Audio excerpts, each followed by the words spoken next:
everybody. Welcome to our November 18th study session. There is our, our chair. I'm going to hand it over to our chair as soon as she's ready to officially start the meeting. Sorry. I was having a hard time on this new computer finding what I needed to find, so I apologize. Have we gotten as far as we've called it to order? I take it? Nope. Okay. We've not done roll call. I literally just said welcome. That's it. Okay. So I apologize for being late. We've got a new computer. So first up, let's do roll call. Director Sproul. Here. Director Smith. Here. Director Zavala-Ortega. Director Zavala-Ortega is having trouble with her mic, so she said here in the chat. So she's here. All right, and Director Barrows is not going to be available right away. She may join us at a later time. So we were all here, and I will turn this over now to Superintendent Blechschmidt. Sorry, I'm still a little frazzled. No worries. Thank you, Kathy. And I will get out of the way very quickly. And I know we have a jam-packed agenda with kind of an all-star cast of presenters. So with that, I'll turn it over to Interim Associate Superintendent Janelle Ephraim. All right. Good evening, everyone. I'm going to go ahead and share my screen with you all. All right. Can everyone see that okay? All right, awesome. Well, I just want to welcome everyone. Good to see you all this evening. We want to share an update around our strategic plan with you. Basically, just as a reminder, our strategic plan is how we operationalize all the good equity work that's happening in our district. And so we do that through our inspiring learning, growing community, each student, every day. We have 3 specific goal areas: student-centered staff, student-centered experience, and the student-centered community. We're going to focus on 2 goal areas tonight. We're going to give a brief update on our performance dashboard that directly connects to our student-centered community goal, and an update on our student-centered experience goal, particularly focusing on our belonging goal, attendance, discipline, and our tailored learning options. So our dashboard specifically connects to our goal number 1 for the student-centered community area. We're focusing on increasing family and community member connection with the school district and individual schools. And our student-centered experience, what you're going to hear about tonight is more around how we are developing and sustaining a culture of belonging, safety, and positive student and staff relationships. So with our dashboard, I really just wanted to have an opportunity to encourage our community members to go onto our website and look at our dashboard, because we have updated some information around our state assessment goals, state assessment data, as well as our attendance data, some social emotional learning data, enrollment, and demographics. And so the last time we spoke last month during the study session, we didn't quite have all of this data updated, but it's there now. And so it really just helps us to better connect you all in our community with the work that's happening in the district. Now I'm going to turn it over to Chris Giannotti and Brian Graham. They're going to share about our belonging data. Excellent. Thank you, Janelle, and good evening, school board members. We use the word panorama, but for those who are unfamiliar with what panorama means, we offer a survey to all of our 3rd through 5th graders each year in the fall and again in the spring to really measure their experiences and perceptions about school. And it is directly tied to our vision for a graduate, our student-centered experience, It's highly correlated to our goal around belonging. But if someone could go back a slide, there's one more point I want to emphasize. Our vision for all students is that they see themselves represented, supported, and loved through instruction, curriculum, and high expectations. And I think through our report tonight, not only through Brian and our report about Panorama, but also the rest of the work that's going on in our district, you'll see this well represented in the reporting. So really excited to proceed into this. Brian, do you have anything you want to add before we move on? That's a great introduction, Chris. Thank you. Yeah, you bet. Okay. So in the month of October, our 3rd through 12th graders participated in this digital survey it's called Panorama, but it measured indicators, several indicators outside of belonging. But again, we're going to report specifically on belonging as well as some additional trends that are opportunities for us. The great news is one of the pieces of conversation that we've had over time, especially at secondary level, is participation rates. And a great celebration as we think and contrast last spring's participation to this fall's participation is that those participation rates have increased by 3%, a little over 3%.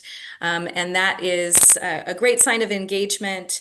And a big shout out, and Brian, I know you could do this better than I, to our secondary folks and especially our high school leaders who really made it a commitment to ensure that students were engaged with this survey. Next slide.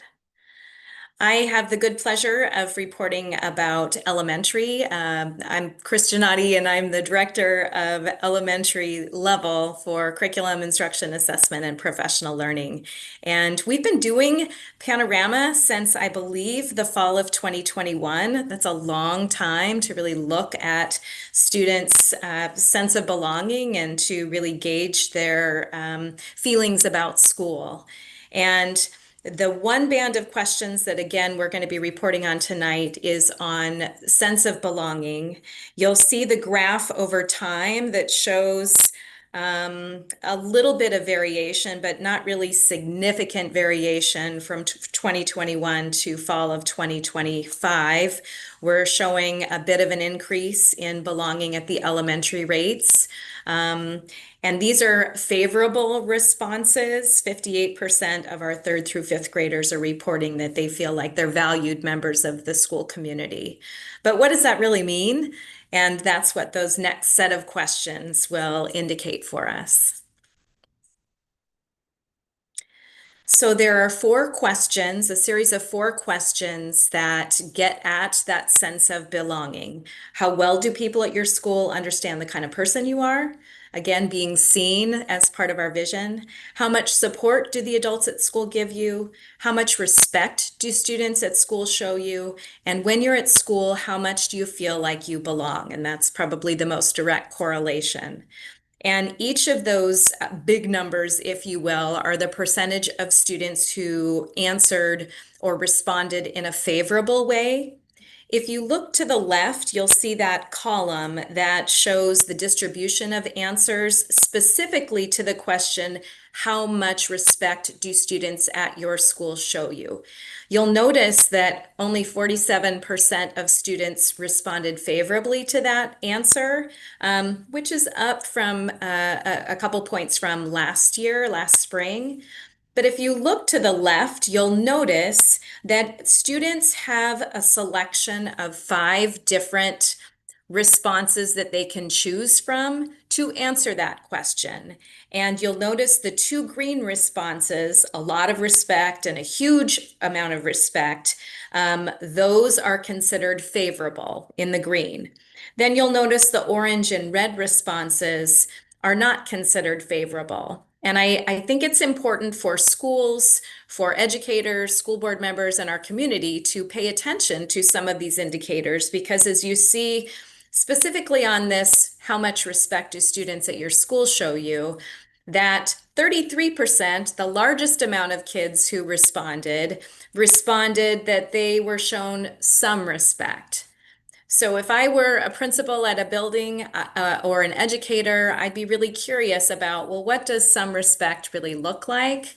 And some does not mean none, and it does not mean all. So how do we get curious and find out a little bit more about that? Are there questions about that? Yeah, Kathy? Yes, I do. Yeah. So just looking at the some respect one, so is this from one question or is this from a series of questions that went around the sum? It's just from one? No, yep, that's just one question. There were 4 questions around sense of belonging. Okay, it would be interesting to have more questions around that so we could dive deeper into what that means. I agree with you. And we know in looking at our district responses that this particular question is the outlier in this band of questions.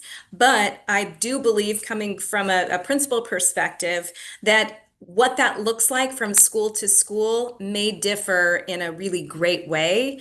So would highly encourage schools, teachers, equity teams, guiding coalitions as they look at this data to actually dig a little bit deeper. Maybe they have a student leadership team, even at elementary, where they can ask some of those questions of their students. There are lots of ways to get to that, but I think that's a school by school dig, if you will, and really an important one. Thanks. Yeah, you're welcome. You're welcome. There are some additional slides that we've hidden because it would have made tonight's presentation a lot longer, but our school board members have access to all of those, which, like I said, provides a little bit more detail. But we can go to the next slide, which I believe breaks it down. So this next set of information really disaggregates at grades 3 through 5 what the sense of belonging, the overall, the sum of all 4 questions, how students responded favorably.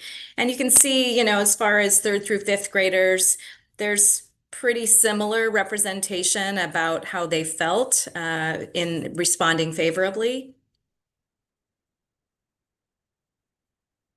We can go on to the next slide. We also are able to break this down, and this is really important, to disaggregate by race. Overall, again, 59% of our students felt that they had favorable responses around belonging, but there are some outliers and some curiosities. I want to point out that there is one bar on here that says no data, and that's because the students didn't select that for that band. Why, I don't know, but I think that's an important one to identify.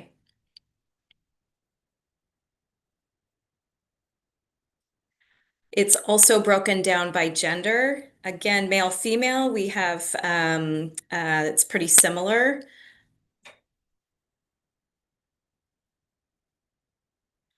Special education services, we have 56% of our students feel that they're valued members of the school community. And the next slide shows students on 504 plans. So we are actually able to separate those two different levels of service for students. Multilingual students, again, 56% felt that they were valued members of our school community.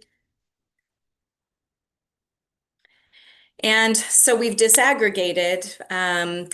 We also thought it was a really great point to recognize what are some of the outliers in our students reporting positive perceptions about schools. And one band at the elementary level that is just rates consistently high is around supportive relationships. And boy, the impact of a teacher is so significant. So the particular question about, do you have a teacher or other adult from school who you can count on to help you no matter what? 87% of students responded favorably. That's pretty incredible.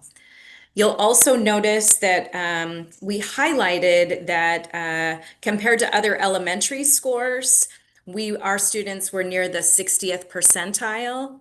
When we broadened out that window and compared it to all students, 3 through 12, we were actually at the 70th percentile. So a big celebration and a kudos and shout out to our elementary teachers for their support for our kids. We know how hard they work.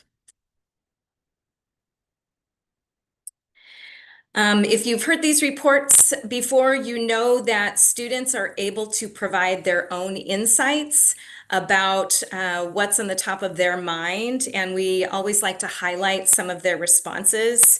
They give us great insights into students' thinking, and you can see they report on what makes them feel happy, what is hard for them, how teachers or adults can help them, and something you wish your teacher knew about you. And if you go to the next slide, you see the little thought bubble. So it organizes students' response into categories, but if you, I think we can go to the next slide too, right? Oh, no, you can stay on that. I wanted to read a couple of the responses from students. There were basically 3 different categories within those student responses. There were several celebrations of learning, that I love her class and I will miss her next year. I want my teachers to know that I'm feeling proud. I need more help than other kids in learning. Actually, that would be like a self-disclosure. We have another couple similar to that. Sometimes I get stressed out with stuff that I don't understand. And I love this one. Sometimes my outside voice says yes, but my inside voice says no. And once again, our #1 top response this year was around math.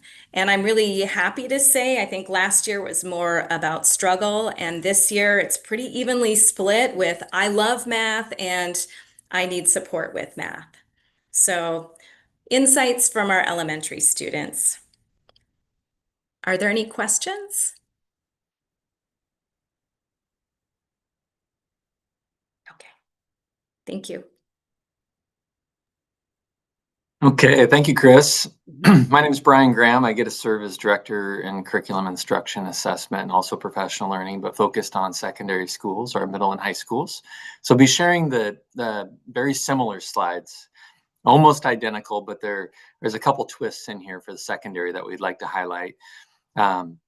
And first off, you're going to see here for the overall trend at middle school. And a great thing that happened this year is Panorama made some adjustments for us. You may recall in the past that they would report and group together middle and high school, 6-12, and they've been able to break that apart for us. So we're able to see slides just through middle school, which makes sense, and then also for high school. So you'll see that here in that repetition.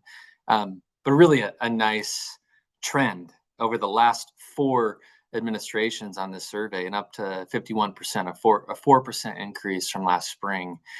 That's an exciting trend that we're seeing. If you could go to the next slide. We're able to sort out and say, considering all the middle school data that Panorama has collected, we're able to select school settings. So we're more of an urban setting, and these were middle schools, and we're in kind of that medium in terms of a school district, medium free and reduced lunch rate. How does that measure out? And for the middle school, it's in the 80th percentile. And so that's an exciting thing to recognize. Would like to also then share the high school and then name a few things that we heard from our administrators and about what they feel like is affecting this change right now. Also, with our high school trend, up 49%, again, going up the last 4 surveys, which is really positive. And to the next slide.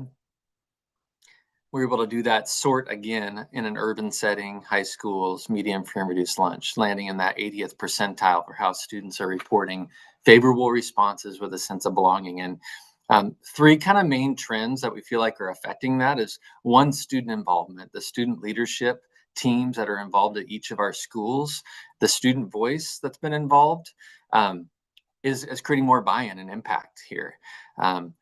Administrators also shared that they've been coming up with new ways for kids to feel engaged at school.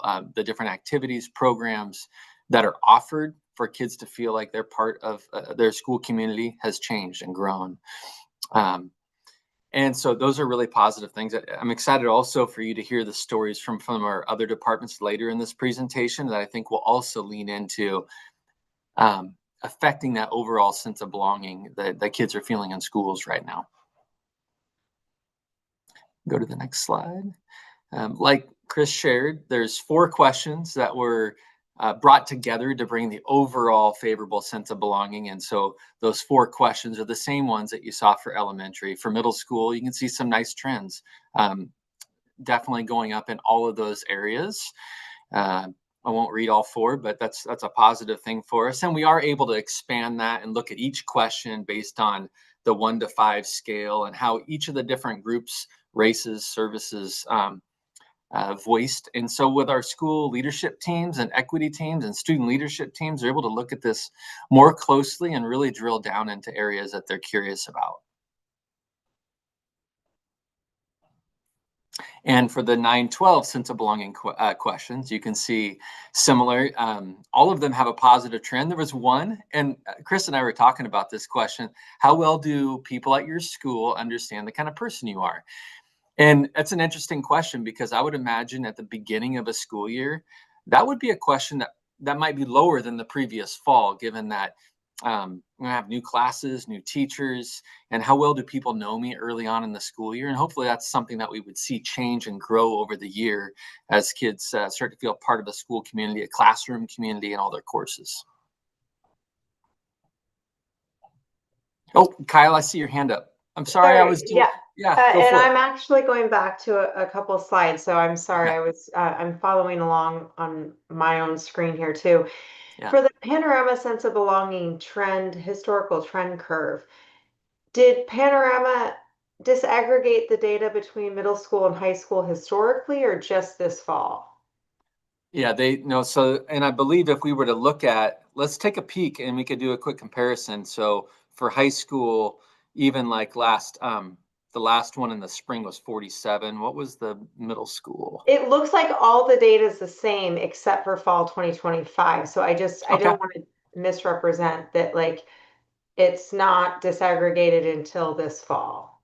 Well, what we could do is check on that and Oh, yeah, just yeah, that would confirm. be great, just so Yeah. we are sharing accurate data. Yep, for sure. And in either case, what we're seeing is a nice positive trend for the middle and high school Absolutely. No, responses, for sure. this is a wonderful start to the year. So Yeah. Okay, I'll keep going forward. I think we were past there. One more forward. Okay, yeah, this is where we break it up by grade level too. And would love to highlight, if you just take a look at the 6th grade and the 9th grade reporting. Those are really significant transition years. And one of the investments we have leaned into in our school district is having a waiver day at the beginning of the year, specifically focused on that 6th grade and 9th grade transition. 9th grade was the first time, it was new this year, but we've done the kickstart for 6th grade. And just feel like that is a really positive way for kids to be seen. They get to experience the school setting, their schedules, meet teachers, meet peers early on, and just a really great start to the year. So we feel like that's one of the things affecting those reportings at 6th and 9th grade. And again, just the student involvement, student leadership with kids learning about each other and taking ownership on the culture of the school. So going in the right direction there. And then we'll start to break it out by grade bands the same way that Chris shared. So 6, 8 by race, we're able to see. And we'll just kind of pause for a minute on each one. Also by gender. Moving forward. Special education services. And what we've tried to do is at the top of each slide, just remind the viewer what's the overall VPS population of grades 6 through 8 middle school students responding favorably, 51%. And then we get to see the disaggregated breakout. And go to the next slide. 504 services at middle school.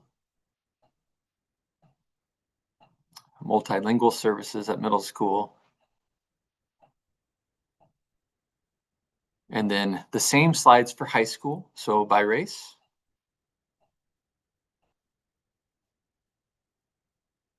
And next slide. And by gender. By special education services.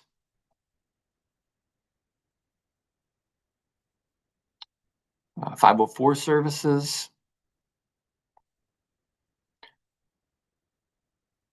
Multilingual services.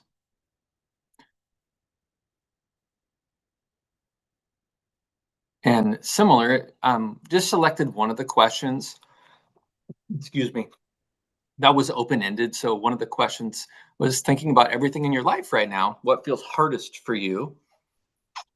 And you can see schoolwork stands out. But then also some relational things, the family, friends, siblings, math popped up again. Certainly sports are on people's minds, some work as well. We can go to the next slide. Pick the same slide, same question for high school, very similar things, but the time management part starts to come up. There's a lot of variables at play for kids. Their schoolwork staying on top of that, some of the activities that they're part of, and certainly relationships and family. Okay. Go to the next slide. And just before we move on to, we want to make another connection just to close this up on the SEL survey panorama. Any questions on the secondary data that you would like to ask? And I'm scanning for hands as well. I apologize, I missed that earlier. No worries. No, I just wanted to, I think that one thing I noticed was the discrepancy between female and male in middle school specifically. Okay. In both elementary and high school, it was more consistent, but it seems like that's an area to kind of make better connections with our female middle school students. Nice observation. Thank you for sharing that. And this is a great thing to, again, where we started to see the leverages unpacking with students and helping them take some, feeling like they're able to be involved and empowered in the school community and help us learn and do better. So excellent point, and one that I know that we'll be digging into. Obviously, that's a complicated time for young people, and students experience and go through that adolescent time differently. Yep. And so it's just interesting how that's internalized and expressed in this survey. Yep. Thank you.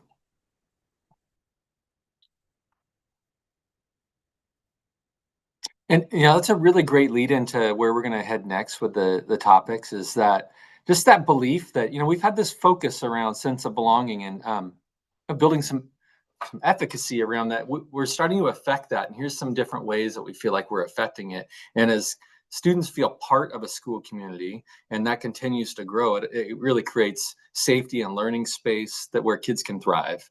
And so while we highlighted some strengths, we also noticed an opportunity or two that really aligned with our professional learning community focus around some essential actions in our schools, namely the academic and social behaviors that we would like to have in place, that school guiding coalitions would like to have in place. So on November 4th, Chris and I were part of facilitating a data review with administrators where they got to look closely at this data and have reflect on impact and opportunities.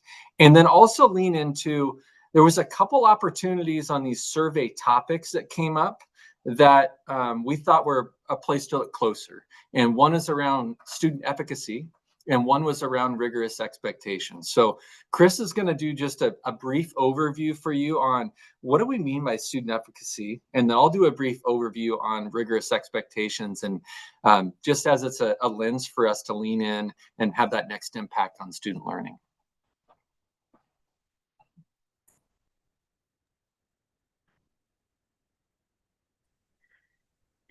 So just as belonging had a series of questions that rated students' perceptions about feeling connected at school, There are lots of other questions, and one of those bands of questions within Panorama measures students' sense of self-efficacy.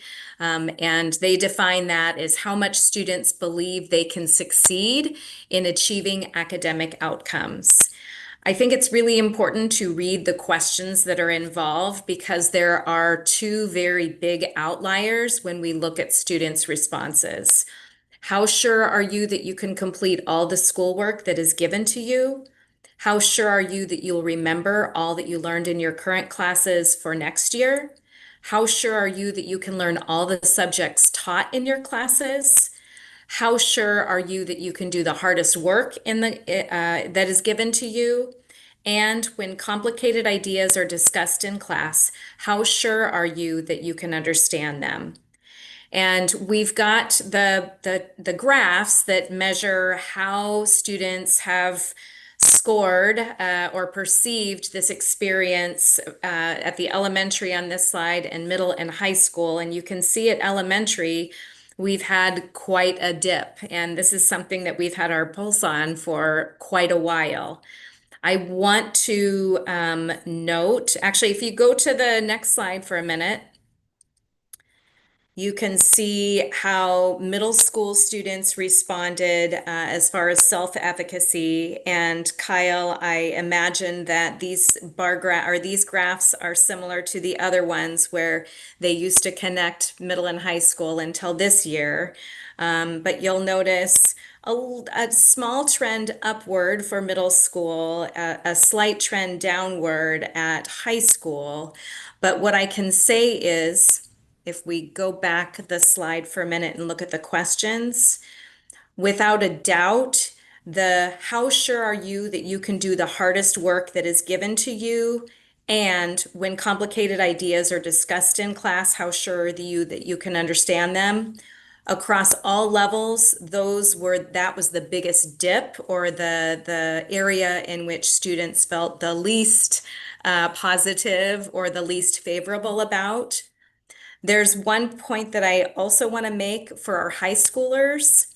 How sure are you that you'll remember all that you learned in your current classes? That particular question was a standout for high schools as a worry or a concern, which kind of makes sense. Many of them are probably thinking about coursework for next year or even college for the next year. So they have that longer term thinking.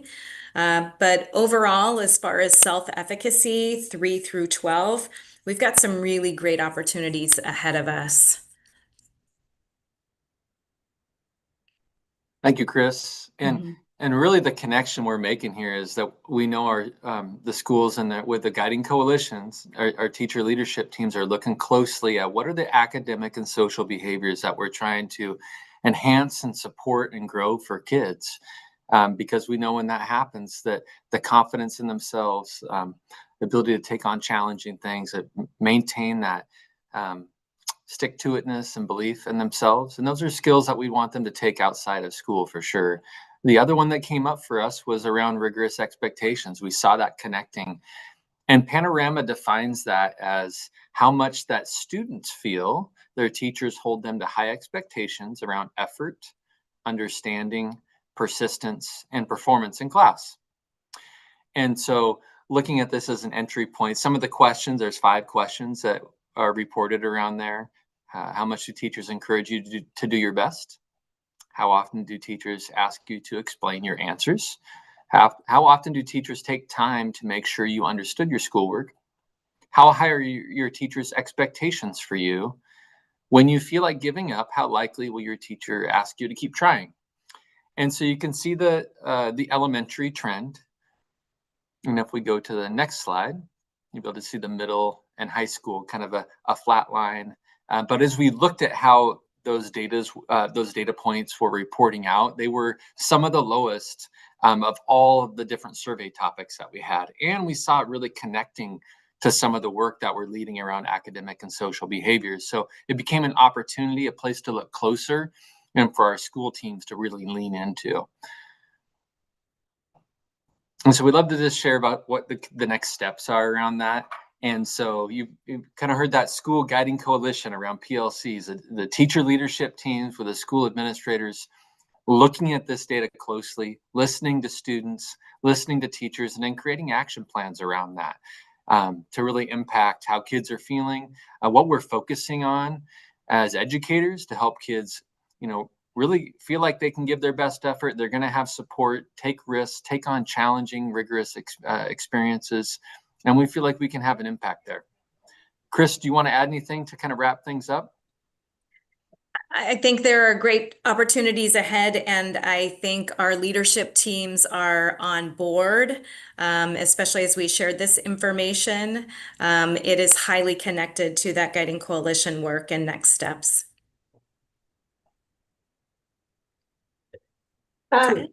Yeah, can I ask just a follow-up? Does Panorama offer any tools? I mean, we've been monitoring sense of belonging, which is obviously a district priority for a while, but the self-efficacy and rigorous expectations, I appreciate that we're looking at these kind of drilled down.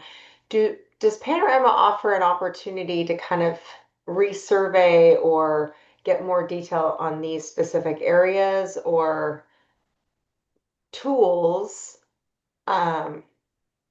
I'm really glad you highlighted these, but they also both, I know they're opportunities, but they were a little alarming when I first read the slides. So just how to get into this data a little bit deeper. Is it more just the work that you've talked about, guiding coalition, or is there any, I know some, in my own line of work, there's additional tools when you're doing survey work. Mhm. So as far as Panorama offering follow-up surveys, it's really more of a benchmarking tool, if you will.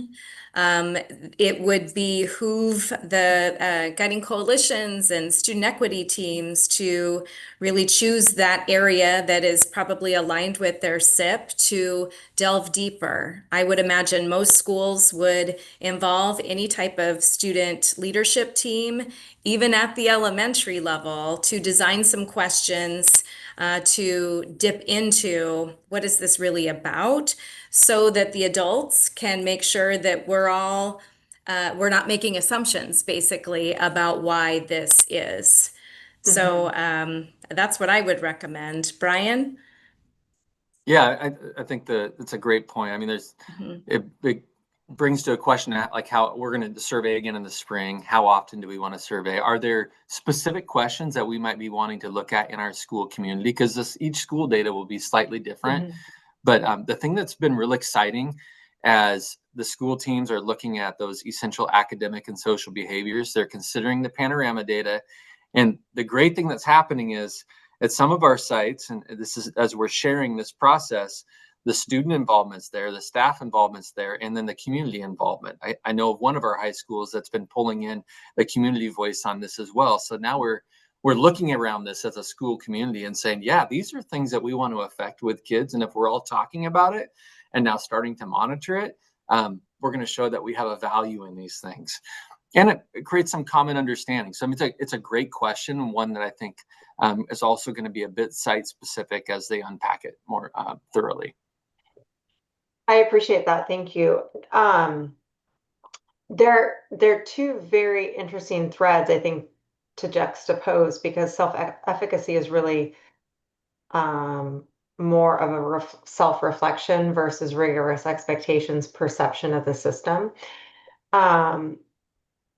In regards to rigorous expectations, I think it's a huge opportunity for our student advisory, especially as we're going through a challenging budget year and we're going to have to make decisions. But if the perception is that, and I'm thinking of our vision of a graduate, that 54% don't see that there's rigorous expectations, how do we align that with the vision of a graduate as we make hard choices going forward? And I would love to get student engagement in that. Thank you. Thank you, Kathy. I see your hand popped up as well. Yes. So when we're talking about opportunities, and while most of this is going to be dug into at the building level, because every building's probably different from every other buildings on these two in particular that you just shared. It seems like it would be a perfect opportunity also for professional development. Like after the buildings have, noticed and discussed what they need, then the opportunity for, so what do we do next, and what does the district have to offer next for those buildings that need support in these two areas? Because these are, I think, like the key to our vision of a graduate. These two are absolutely necessary for our graduates to be successful after school. Mm-hmm. Mm-hmm. That's it. Yeah, I appreciate that.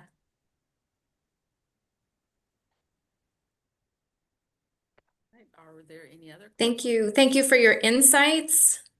Are there other questions before we move on? All right, thank Okay. you, Chris and Brian. Appreciate your Oh. time tonight. All right, so we're going to move into our attendance goal, and you're going to hear from some of our school teams, and Andre Harganati, Director of Student Welfare and Attendance, as well as some of his staff. You're going to hear from Twinzan Sam, Rainther Sancher, and Danya Otto, and they're going to share the updates on our attendance goal. Andre? One slide you'll recognize from when Janelle shared in August at the board retreat, the baseline, the goal, and the outcome from last year, where we did increase our attendance rates. And we're looking at students who are at or above 90% attendance.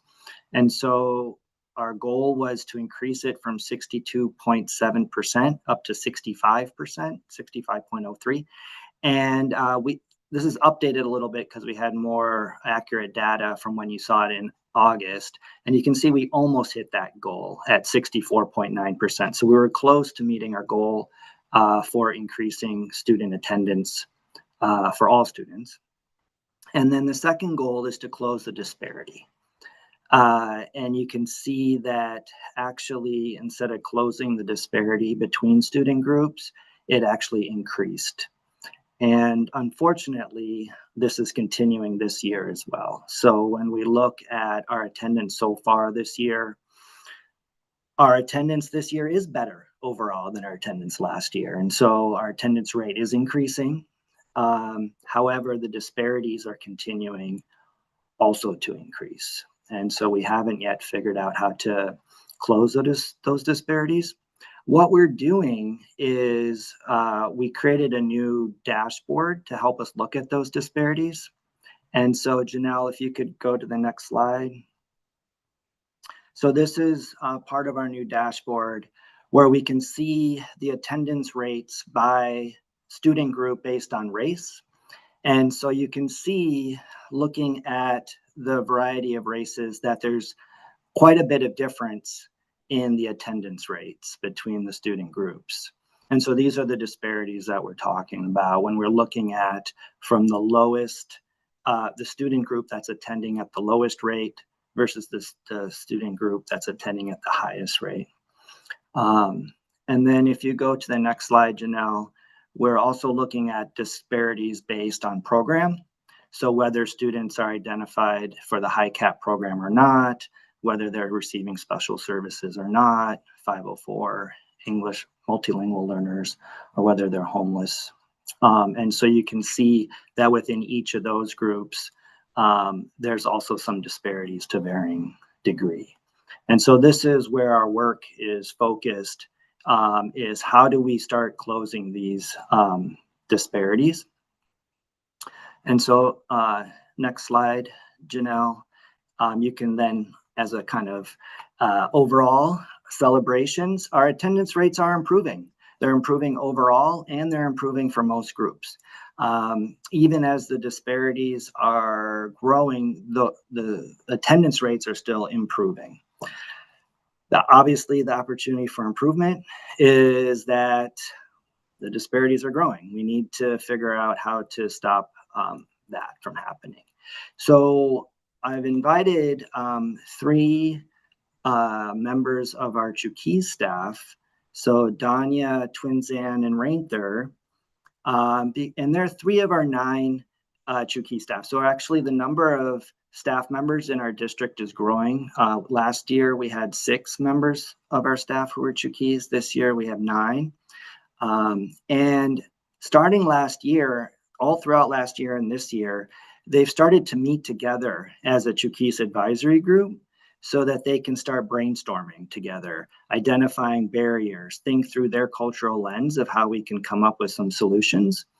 And, you know, they obviously are all deeply connected with this community. And so they're going to share some of the work that they've been doing so that we can try to close these disparities and help increase the attendance amongst our Chuki students. And so I'll pass it over to Danya. And Janelle, if you could advance the slide. Thank you. Thank you, Andre. Good evening, everyone. Hi. I hope you're all well and warm this evening.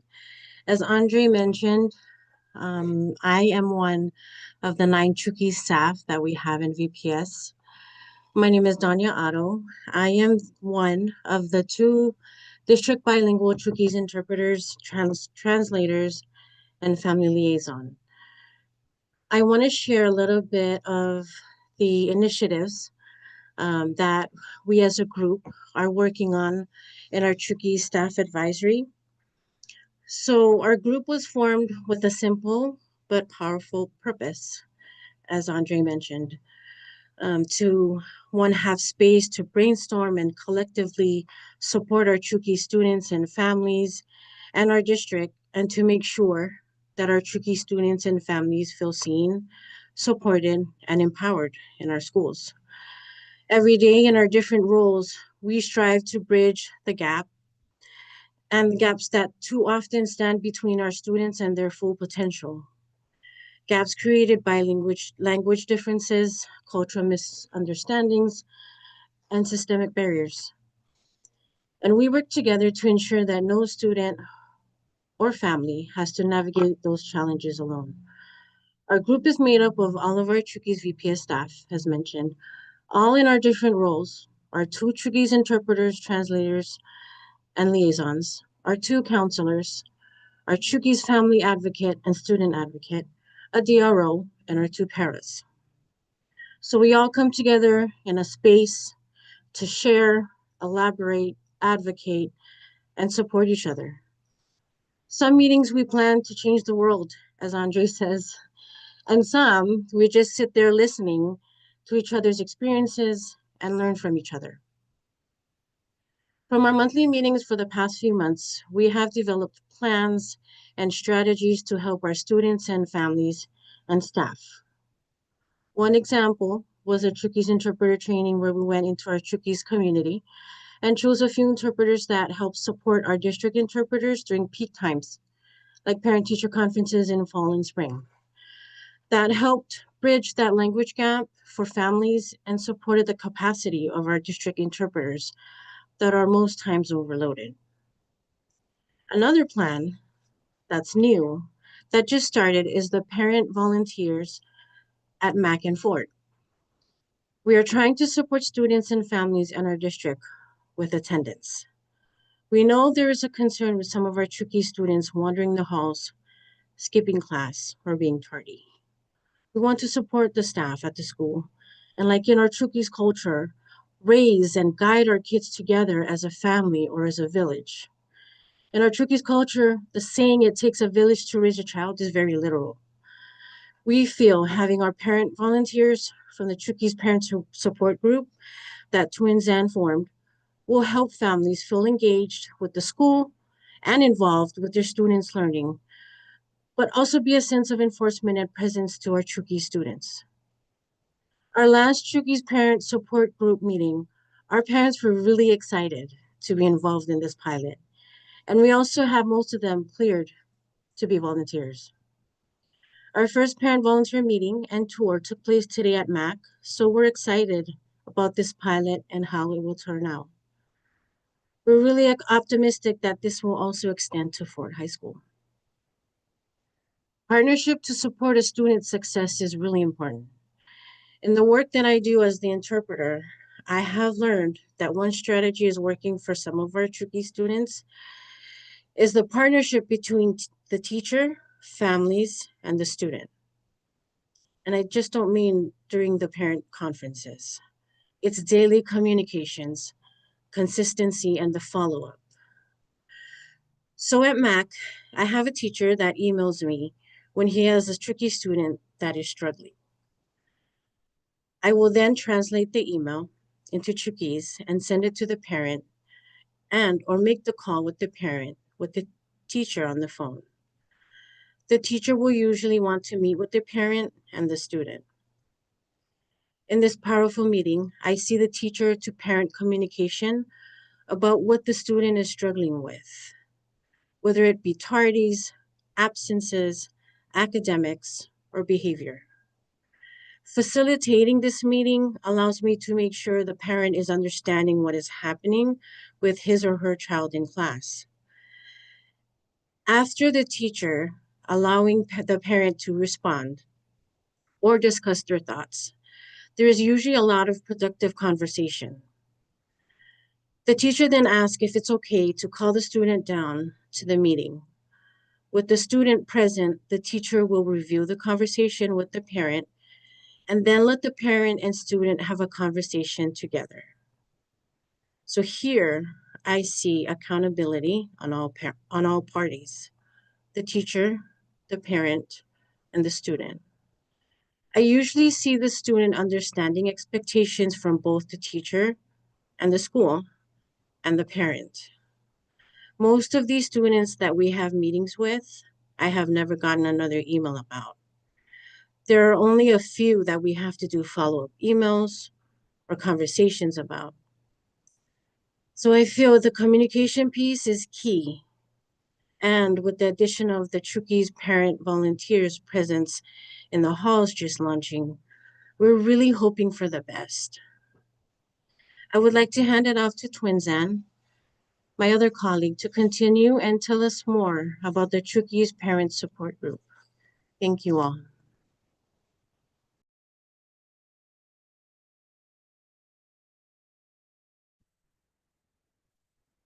Good evening. Can you guys hear me? Yes. Okay.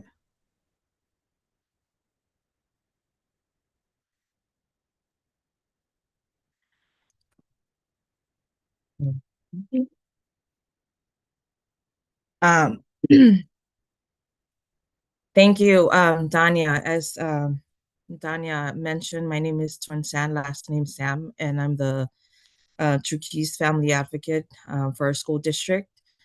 Um, so I'm going to be mainly talking about our Chuukese parent support group. So this started last year, or the year before. I think, Danya, can you, was it last year? Was it last year or was it Yes, I think it was last year. last year? Okay, thank you. So this Chuukese parent support group, we created to support our parents. In addition to what Dania was talking about, the collaboration between our parents and the teachers. So we just wanted this space for our parents. A lot of times our parents want to help, but they just don't know how. And so this group and this space was provided for our parents. A lot of times, so we meet every month, once a month, and we have different topics. And our first meeting this year was about attendance. And Rainther from SWA had a presentation about attendance. And in that group, we had group discussions, and the parents were able to share what were their challenges and like learning from each other. Some parents don't have that challenge. Their students are doing okay, and then some parents are have that challenge where their students, their attendance is not so good. So in that group, they are able to share and to learn from each other. Um, and today, this is November, so November's meeting, we had it at Mac, and a lot of them, a lot of the Mac parents are part of the parent support group, and then we also had some that are part of the parents. So this parent support group is made up of parents from different schools, not just one or two schools, but especially the schools that have higher numbers of Chuki students and families there. And so some of the parents that don't have Mac students, they were still at that meeting to also support. And so that initiative to have parent volunteers in the hallways, just to help staff, remind the students that you got to go to class. And in our Chuki's culture, respecting our elders um, is very big in our culture. And so we coming from, and this came from our Chuki staff advisory group. This idea came from that group. So then we used our parent support group to bring more parents, and more parents came to the MAC meeting today. So this is uh, and then so every month it's different topics. So the first one was on attendance, and then we'll see, hopefully the beginning of December will be the first time that, because we had parents sign up on the volunteer list, and then the first week of December, our parents, 4 parents will be at MAC to help support the staff there. And hopefully, if this really helps, then hopefully we'll extend it to Ford as well. I think that's it for our parent support group. I will now pass it on to Rainther. Hello, everybody. Thank you so much for allowing us to be here. Like what my colleagues have mentioned, my name is Rainther Sancher. I work with student welfare and attendance. I'm one of the student engagement coordinators. Working with the Chukis community as a Chukis myself has been both a pleasure and privilege. Being able to connect with students and their families on a cultural and linguistic level is a blessing that I do not take for granted. My approach centers on culturally responsive practices, relationship building, and consistent support throughout several key programs. One of the programs that I've started at our elementary schools is called Safe Space. And Safe Space is an elementary level initiative designed to identify attendance and social emotional challenges experienced by students. Using their native language when needed through collaboration with school admins, we ensure that students and families receive accurate and culturally responsive support. Our weekly check-ins include addressing student concerns in a safe and familiar language, pairing students with peers who show strong leadership qualities, and holding meaningful conversations through community circle style discussions. The goal is to create trust, build confidence, and help students feel comfortable showing up to school regularly. And at the second program or club that we've created is at our middle school level. And at our middle school level, we have created Language Connect. So Language Connect first started with our Arabic speaking students, and we've expand into the Chuquis students that speak Chuquis as well as Spanish speakers. Language Connect aims to foster a sense of belonging, like mentioned before by my colleagues. For multilingual students, we support students who face attendance issues due to language barriers by creating a comfortable environment where they feel seen, heard, and valued. We discuss attendance, academics, cultural differences, and ways to stay engaged. The ultimate goal for Language Connect is to motivate students to attend school consistently by ensuring they have both cultural and academic support. And lastly, at our high school level, we started what we call Student Council. Council is a high school level initiative that brings together a diverse panel of students, student leaders, to identify challenges their peers face. I think it's important that we create support that caters around students with those challenges, and what's a better way of identifying those barriers than having students come up with those discussions, having those discussions.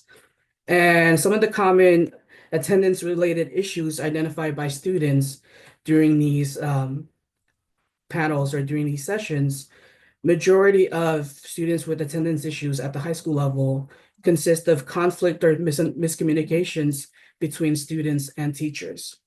Another key factor is being called out in front of their peers. So that is what majority of the students that we've identified through the surveys that we've done through student council is that majority of the students that are not showing up is because they've had an experience or run in with a teacher who called them out on the first day or the second day. And that put a bad taste in their mouth, which kind of transpired their pattern of skipping or not showing up to that particular class. And lastly, lack of accountability and support at home. And it's not just through the Chuquis community, but the Hispanic community as well, the Russian and Ukrainian community. We've seen that this is a common issue with students who have attendance issues. So those are the three programs or three initiatives that I've had the privilege in helping our students kind of create. Thank you. Thank you, Danya, Twinzan, and Rainther. And so I think I see it as the collaboration that the Chuquis staff is doing to support Chuquis students is really a direct line from understanding student and family experiences to leading to action on our part as schools and district. Kathy, you have a question.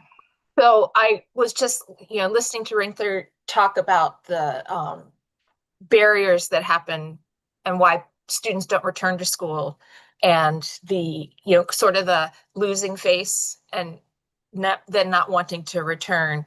And I'm so curious. I think I know, what's happening, but I'm curious that it's not, when it happened in high school, it wasn't the first time that happened. It just happens that by high school, they have the mobility to leave school, right? When they're a third grader and something like that happens, they can't leave school on their own, and even middle school. But by the time they get to high school, they can. And so it would be important for us to recognize that, like with all of our other marginalized communities, it's a buildup. It's a, again and again and again, not being seen. And then by the time they get to high school, they finally have some ability to choose whether or not they take it, and they choose not to show up. And so I feel like, well, the result doesn't necessarily show up until they get to high school. It's not the first time that they've had that experience with an adult in front of their peers, but it's the first time that they could choose to leave. So I think that's really an important distinction for us as the adults to recognize, so we can, again, talk about the belonging and how are they being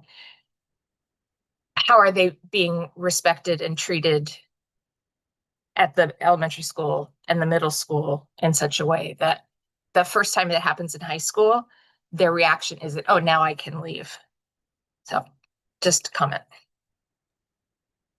Thank you so much for that. Sorry, can I add something to that? Yeah. It's really important that you brought that up. And that is why we simultaneously created all these programs at different levels, right? Because we want to build up that self-efficacy that we've always talked about during panoramas. So it's important, and I really appreciate that you brought that up, because that is the goal when we're creating these programs simultaneously, because we hope that it doesn't take them at their high school level to speak out, to be able to voice their concerns. We hope that we can foster those abilities at an elementary level. So I just wanted to add to that as well. Thank you.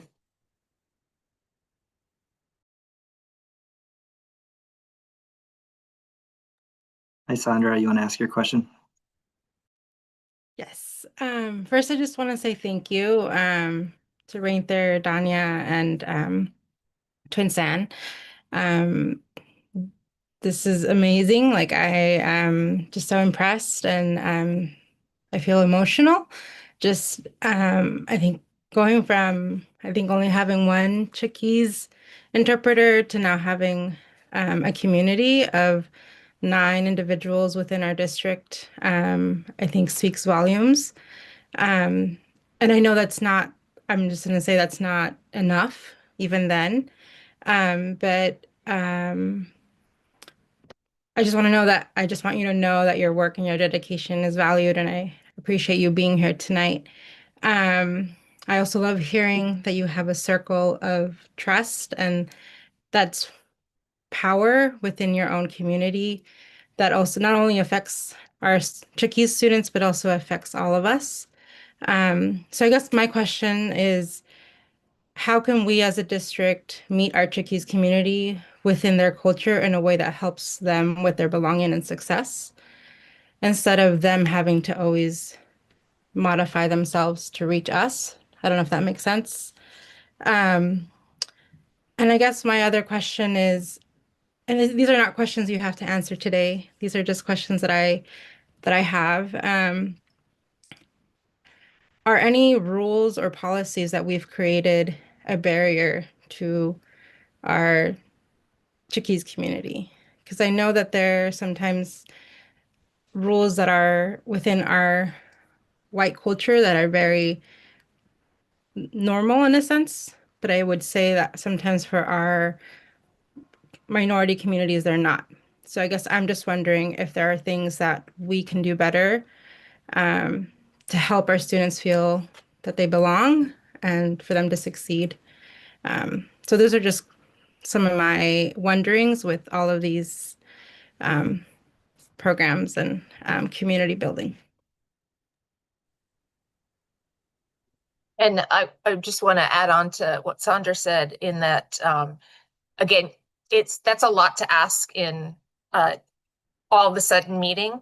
But I guess what I would ask is, maybe at one time when you're putting your heads together about these things and you're talking to the community, maybe sending the board some suggestions about what you see and what the Chickees community sees as opportunities that we have to support.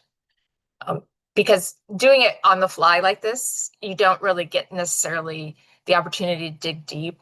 But if you wanted to send us an email with the ideas, that would be amazing, because until we know better, we can't do better. So it would be great to have that. Does that sound right, Sandra? Danya? Thank you. So I just wanted to, kind of speak out a little. One of those questions I can probably kind of support and answer, but the other two might need an email or a follow-up. But to Sandra's question about and comment about how we started with like one Chuki's employee and then now we have like a whole team. I guess you can say a volleyball team. But so and then it led to the question about what as a district VPS can we do? That in itself right there, you go from one employee to 9 is to me is progress because I was there when there was only like 1 or 2 employees. And what made I feel like what added to the change was me just constant advocating, advocating, like speaking, and I think that's what the district can keep doing is being ears to employees. You know, like, hey, what do you need, or or getting feedback because that really did help when I felt I was at capacity. My boss or my director was very good in listening to the concerns. So, just that is a lot of progress that VPS has made growing. So just continuing that. And that to me is why I work here, because I see that we are following up with equity. We are listening to our employees. We are adding staff that look like our student body to the team. And I mean, we come a long way and a lot of progress, but I think just keep pushing forward in that direction is really good for our district. Um, and then the other 2 questions might take, a team huddle or some brainstorming. So I just wanted to add to that. And I really appreciate, what your board of directors is doing and the open-mindedness and the work that you're doing. So thank you very much.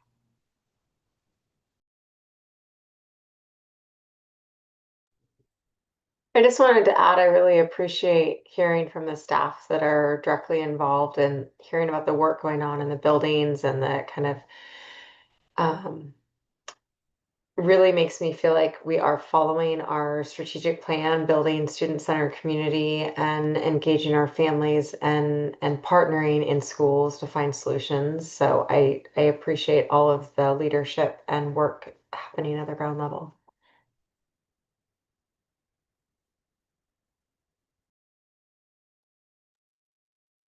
All right, thank you.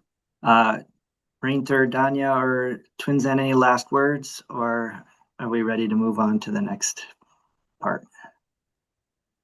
I just want to say thank you. Thank you. Thank you. I think we're good. Yeah, Thank you so much. just thank you. Thank you, everyone. All right, All right. if there aren't any other questions around attendance, I think we'll transition to our discipline goal. All right, so I want to welcome Andre back. He's going to talk about the discipline goal for us this evening, as well as he's going to have the Geyser team with him tonight. Esteban Delgadillo, Kathy Howard, Jennifer Holmes, and Max Wise will be sharing about our discipline. Okay, hello again. Janelle, yeah, there you go. So this slide again, you would recognize probably from the August board workshop. And there's 2 goals again. One is to reduce the disparity in the exclusionary discipline between our lowest student group and our highest student group. And you can see that the second goal is to use restorative justice practices more in student discipline.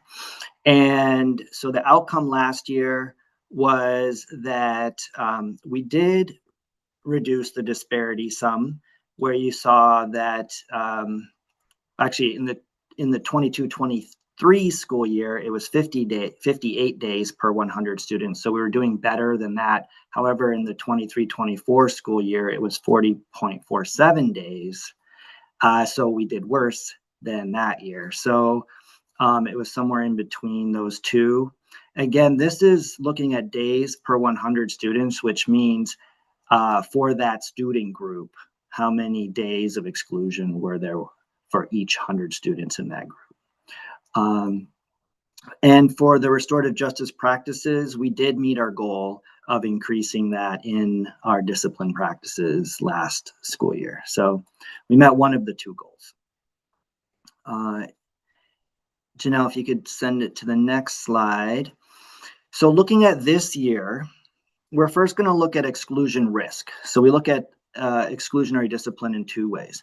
So exclusion risk is the percentage of students within that student group who've experienced some exclusion, irregardless of how many days it was, but just the percentage of students. So if you look at the first row, of all of our Black African American students this year, 3.53% of them have experienced exclusion compared to last year where it was 4.9%. And so we are seeing a reduction in the exclusion risk for some of our student groups. Our Black African American students, our Native Hawaiian Pacific Islander students, you can see there's been some reduction, and then also for our students receiving special services. And so we're making success in some of the groups that we are monitoring the most to see that actually progress is being made. It's going in the right direction of reducing that exclusion risk. Next slide, Janelle. Looking at the disparities, we see that we are also seeing some reduction there in disparities. So if we're looking at from by race, the group that's being excluded the most compared to the group that's being excluded the least, you'll see that the exclusion risk has gone down from 5.94 to 5.08. And then also for students who are receiving special services or not, there also that disparity has decreased in exclusion risk. So making some progress there as well. Yeah, Kathy. Yeah, so I just want to check, is this year to date, our current year, obviously, and is the previous year the entire year, or is it at this same time as this year? Yeah, sorry. Thank you for that question. I should have clarified that. This is 45 days, so quarter one of this year compared to 45 days quarter one last year. Okay, that makes a lot of difference because it makes this downturn more meaningful. So thank you. Yeah. So it's apples to apples, 45 days. So at same time in the year comparison. Thank you for that question, Kathy. All right, next slide, Janelle. Now we're switching from exclusion risk to exclusion days per 100.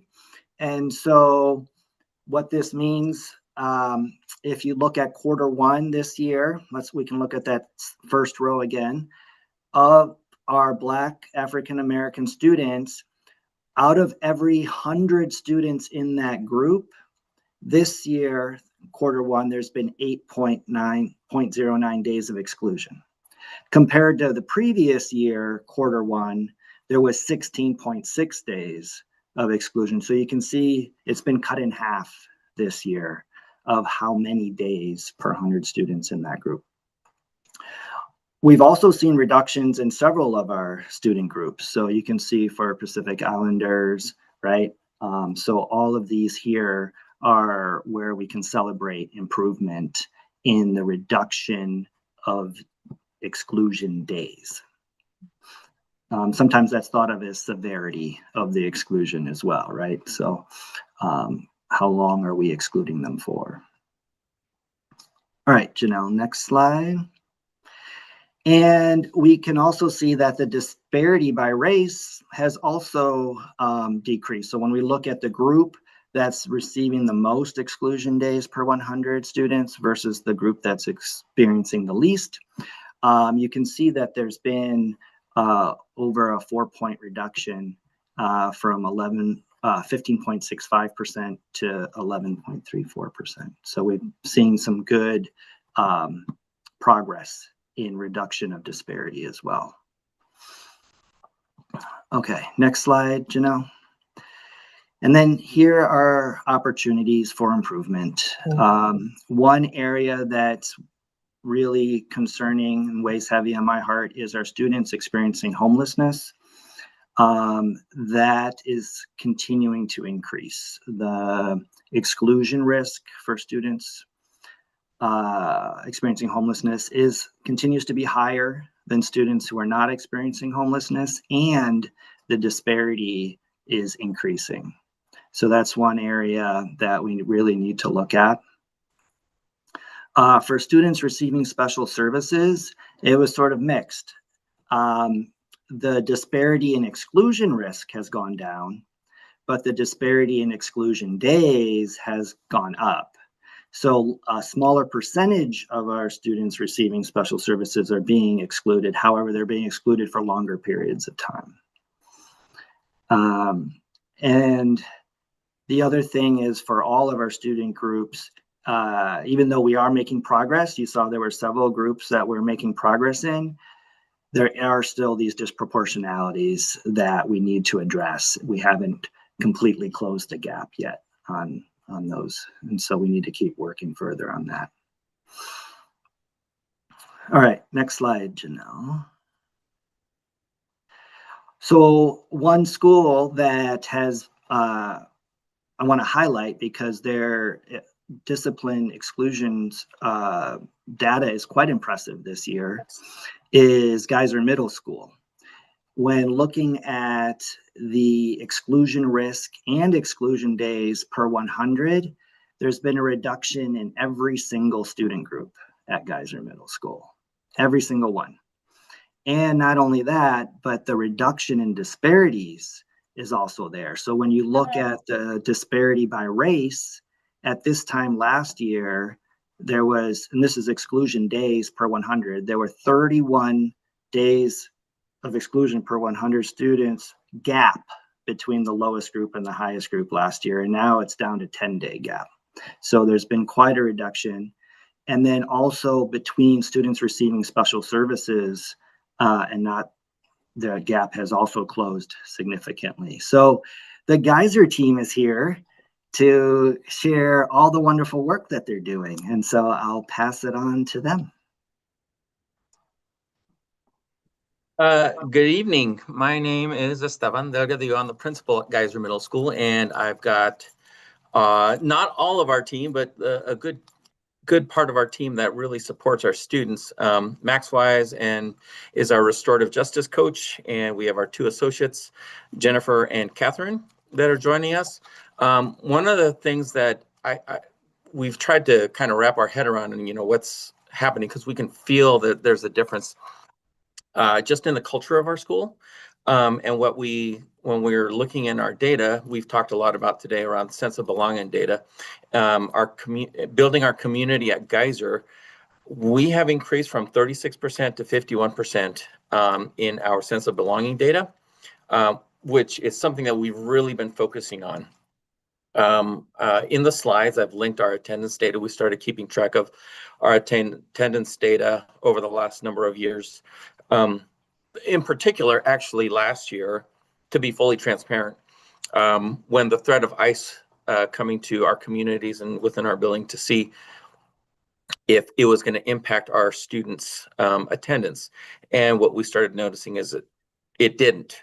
Student attendance actually got better. And what we're seeing is an increase in student attendance at Geyser and a significant drop in tardies in our building. It used to be that the second bell was the kids' cue to go to class, and now it's the second bell is truly you need to be in class. And so we're seeing a significant drop in tardies as well. One of the things, a couple things that we've really focused on, and I would love to say that the credit is all us four, but it is the number of people in our building that do a lot of the work for our students.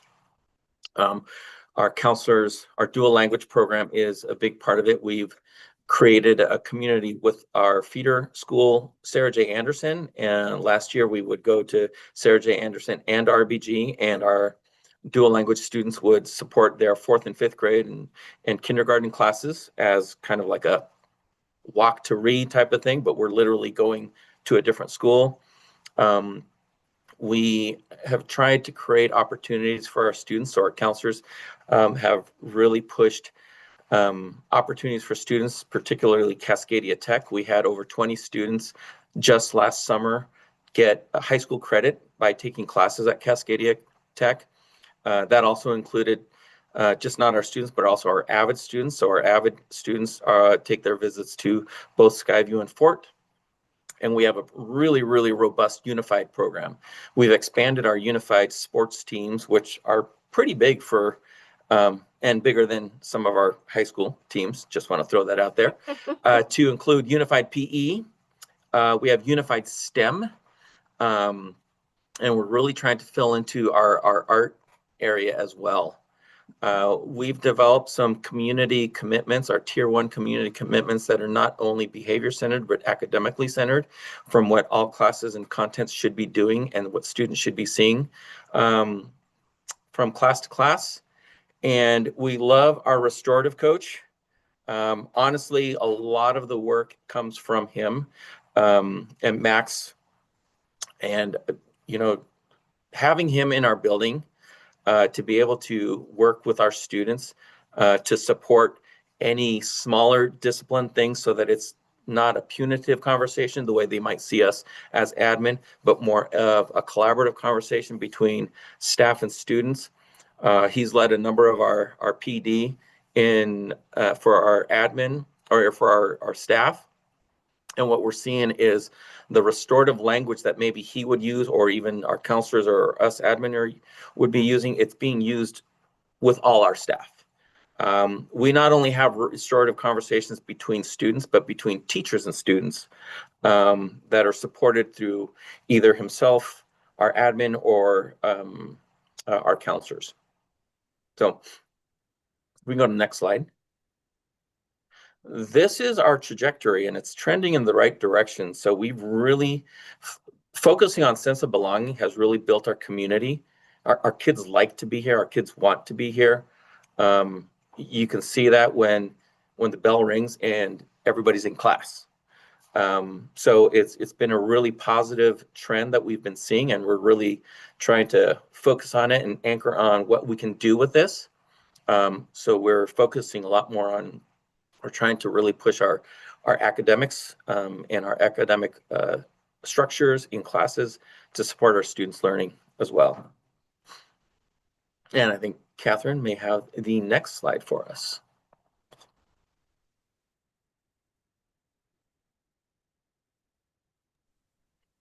Always takes me a second to turn that mic back on.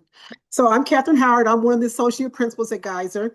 And I want to thank you guys again for having us present here this evening. I'm exceptionally proud about this opportunity and this acknowledgement because it's post-COVID, and we know what the impact that COVID had on our kids.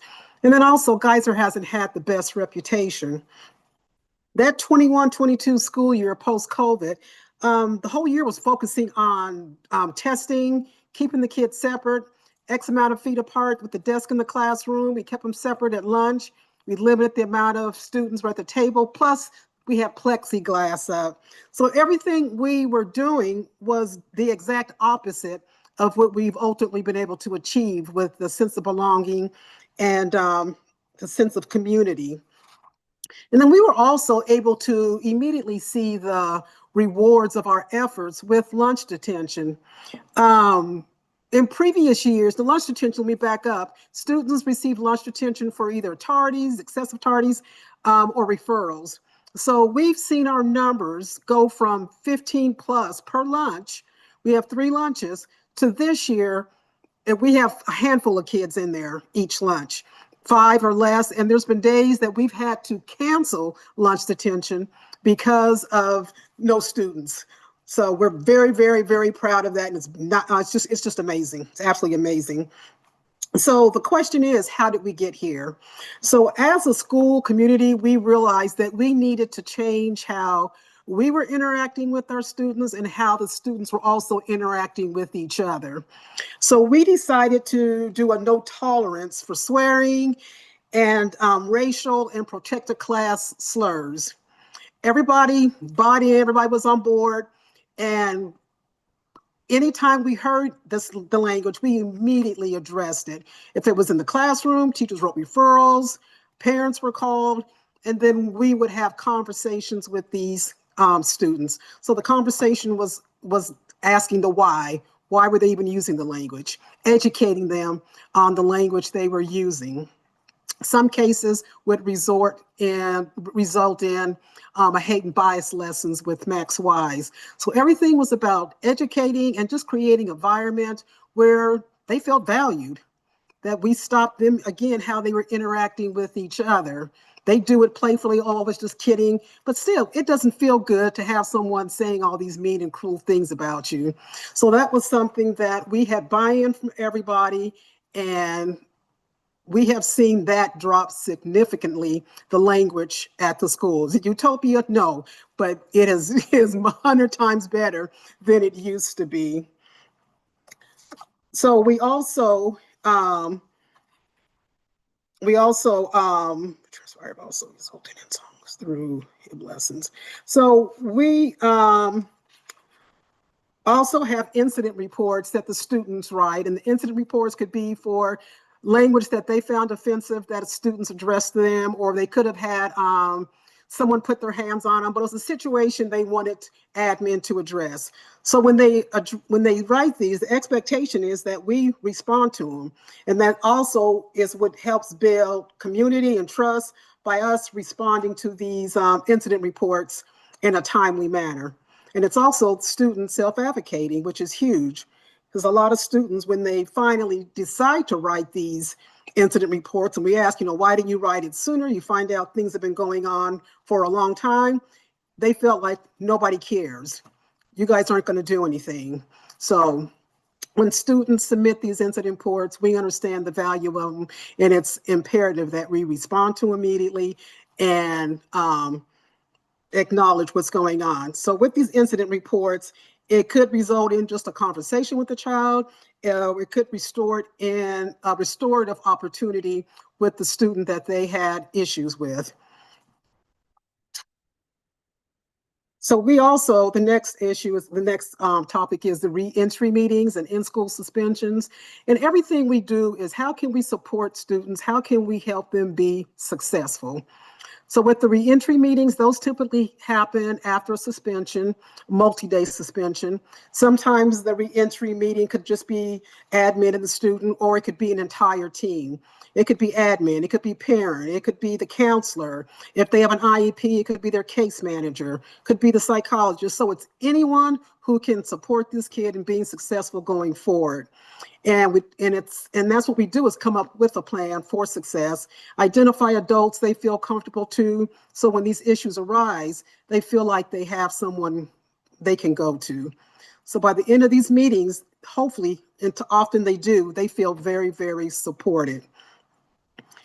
With the in-school suspension, sometimes with the multi-day suspensions, that last day of suspension, we will have in school. And it may not be a team meeting like the re-entry one, but the student will be placed in in-school suspension, and a variety of people can reach out to that child during the day and still have those conversations and still accomplish the same goal of that student feeling like having a plan of success going forward and feeling supported. The goal is always to identify students or adults, that they feel comfortable going to, as well as giving them the tools to be successful. And so those are the two types of re-entry meetings. There's either a team, it could be just, again, admin and student, or it could just be a drop-in if they're in-school suspension. But all of them have the same purpose, the same goal, same premise, to help that student be successful going forward, and to help them feel supported. That's it for me. And who's next? I think Max, you're next. I just have one comment or Sure. noticing. There's two things that really stood out for me, especially around belonging and rigor, expectations, and self-efficacy, which were the things that we talked about at the beginning of this meeting that we're, as a district, not doing great on. The the being respected, or the rigor with expectations, that you said, this is what we expect of you. We want everyone to feel like they belong. And because we want everyone to feel like we belong, we are not tolerating language that excludes people. And then sticking to that. That is marvelous, because not only do we kind of not stop the behavior, but lessen the behavior, but we also signal, you guys are also signaling to the other kids, like, we want you to be safe. We want you to feel like you belong here. And we are going to step up to make sure that that happens for you. And that is amazing. And then I had to write this one down.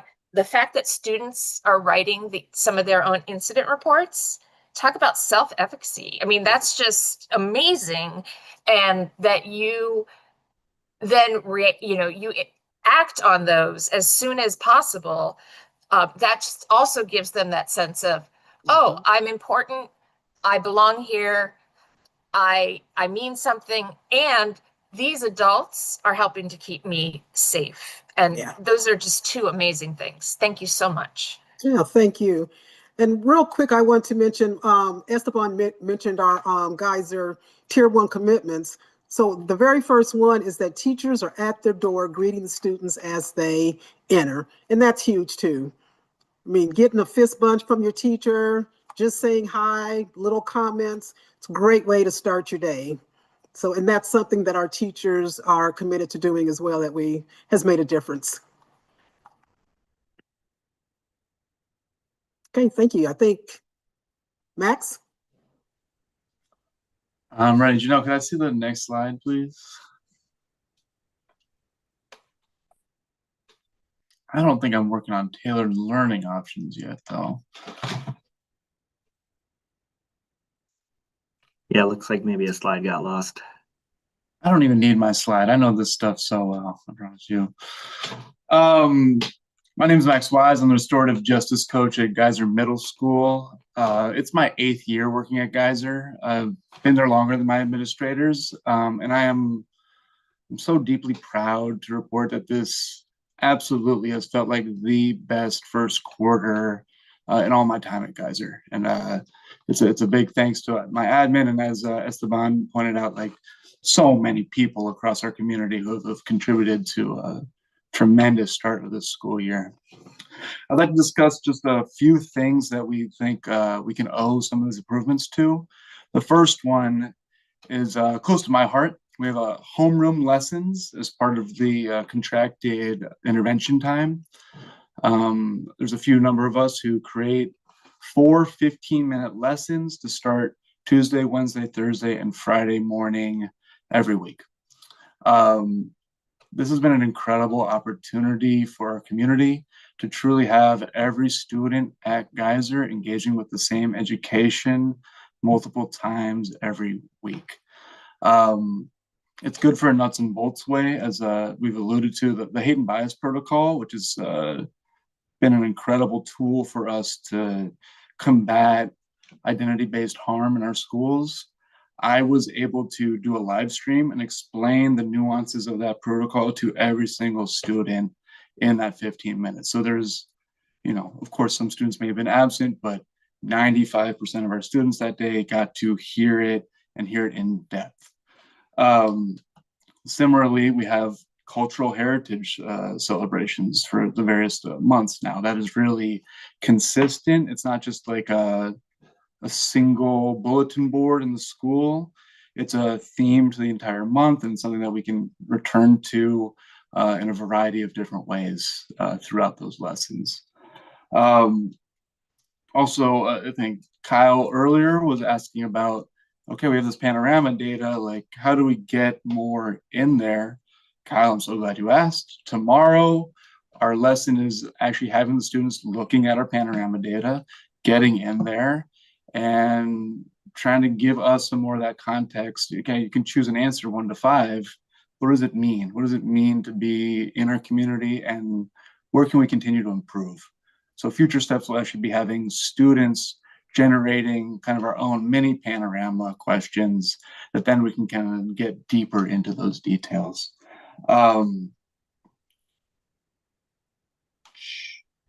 And I think it needs to be said, Andre is my director, who's taught me a lot about restorative work.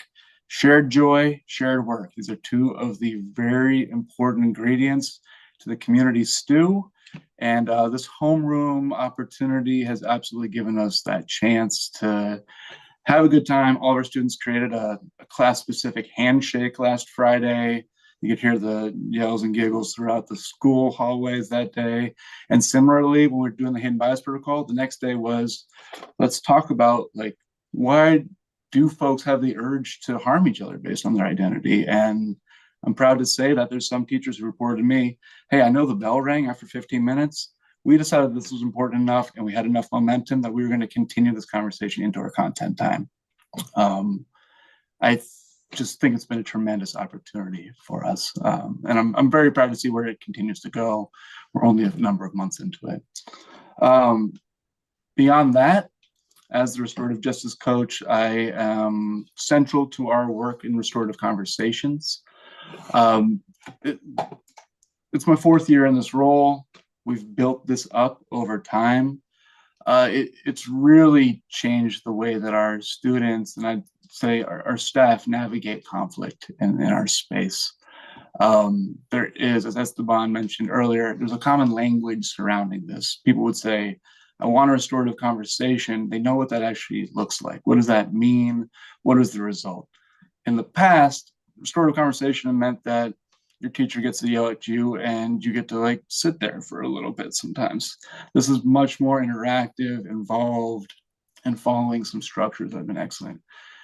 Probably the coolest part about that, now that it is my 4th year doing it, some of these students, you know, getting into conflict as 6th graders, were accustomed to that, work with me a couple of times. By the time they're 7th to 8th graders, I'll have them come to me and say, Mr. Wise, I want to let you know, me and so had an issue at lunch. I decided it'd be a good time to have a conversation, so I pulled them aside and we talked it out. You're not gonna have to work on this one. I mean, they're making my job easier sometimes. It's really a lovely thing from our students. And increasingly, staff advocating for restorative options. I do think that's a big reason for a decrease in exclusion, is because our staff understand that I could send the student away for a day or two, but they're going to come back and have the exact same issues that we've had. Let's get into it. Let's discuss it. Let's find out what's going on for these students, and let's see what resolutions we can come to. This is part of our process at Geyser, and it's incredibly powerful when everybody is on the same page in that way. I know we are running late. Finally, I'd like to talk just about our student groups. We've been incredibly responsive to the groups that students ask for and need. Asian Appreciation Club, Pacific Islander Club, Metched serves our Latinx students. We have Q-tips for LGBTQ students. It goes on and on. Talk about a sense of belonging when you get to be with people who are sharing your experiences as a student in your school, students that you perhaps get to see a couple times a day, but now you are in your space talking about your experience.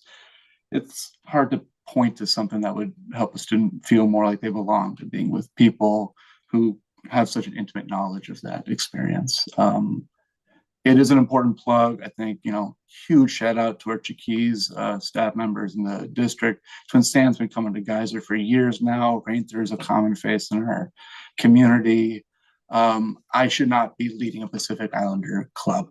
It's not appropriate, and it doesn't serve the students in the same way that having real folks from the community coming, demonstrating that care.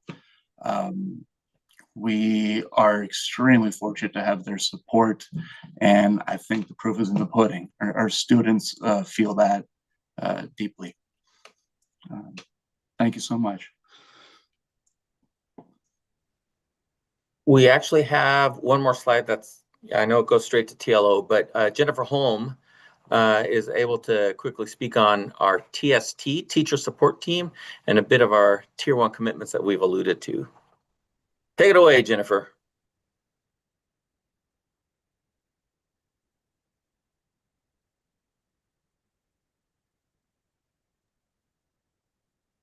I think you need to change your microphone, Jennifer. You're muted.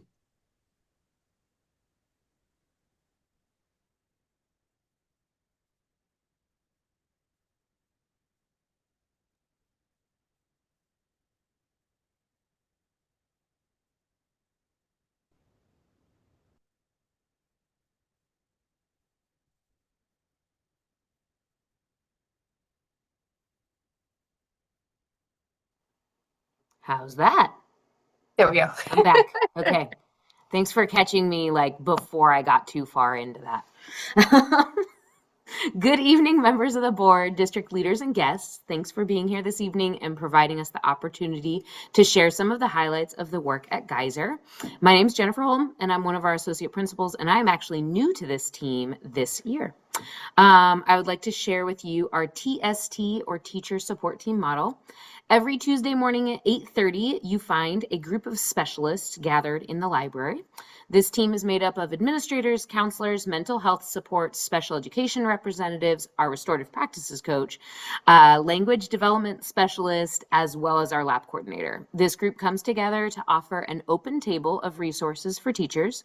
No appointment is needed. Teachers can show up and sit down at the table to share concerns about an individual student, group of students, or even a whole class period. If they happen to be the only one at the moment, they have an entire team to problem solve with. More likely, though, more than one teacher will show up, and the support team divides and conquers. The room becomes conversational and lively. When I step back to notice what is happening, I see genuine curiosity, problem solving, and idea sharing. A group of adults that are asking questions and digging deeper to notice not just a symptom, but a cause, and then problem solving from there. An example I share is a student who was struggling to show some age-appropriate behaviors in their English classroom early in the year. This is a sixth grader. The teacher noticed that it was more challenging for the student to stay near or in their seat, spoke out at seemingly random intervals and on unrelated topics, and struggled to complete assignments. Upon further investigation from that meeting, our team learned that the student has lived in at least 3 different countries.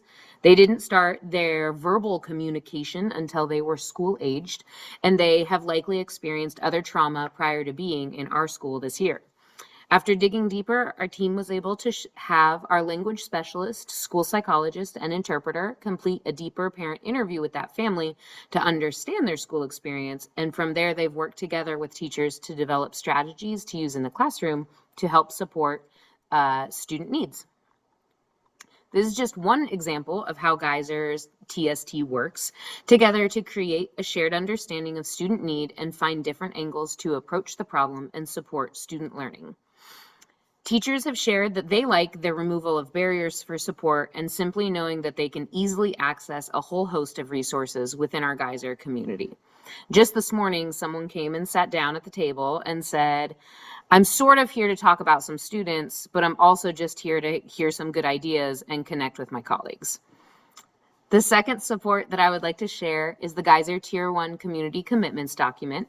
This document, which was linked somewhere, this document was carefully crafted with the Geyser team to be responsive to our student needs, school goals, and district initiatives. This document gives us a quick one-page overview of the work and goals of our school. Within this action-packed document, we find references to our TPEP framework, creating and maintaining a classroom community, parent communication, positive interactions, learning targets, inclusion, and more. This document has been used in our instructional leadership meetings, staff meetings, and more. Overall, in alignment with our topic for this evening and how our work is making a difference for students, discipline, exclusion rates, and more, these 2 systems point to a preventative system of support rather than a reactionary system. TST allows us to be curious about behavioral or academic needs and develop and implement strategies to support that student or class. The Tier 1 Community Commitments reminds us and focuses our attention to best practices to support our entire learning community. Because of these systems, as well as the others that you've heard about tonight from our team, we're working to make a difference for our entire Geyser community, and our data is showing positive results. So thanks for your time to let the Geyser team talk. Do you have any questions for us? Go I ahead. do. Go ahead, Kathy. So I just comment, Now I can. as a teacher myself, I will say that the idea of having a teacher support team available every Tuesday morning is beyond me. I can't even bring up the words that describe how important that could be to the success of teachers that are new to the building, new teachers, not only the teachers that have been there, but especially teachers that are transitioning in one way or another, new to the grade level, whatever, or like me when I came back, had been out of teaching for a while and just needed a refresh on how things, or an explanation of how things have changed since you last walked in the classroom. Not only that, the idea that you've reduced all those, got rid of all those barriers, not that you wouldn't have to have all the things you need in order to get a child assessed, but I don't need any data. I don't need, I just can come and talk to you and say, this child is doing X, Y, and Z. Somebody help me. I've used all the tools in my toolbox and I cannot figure it out.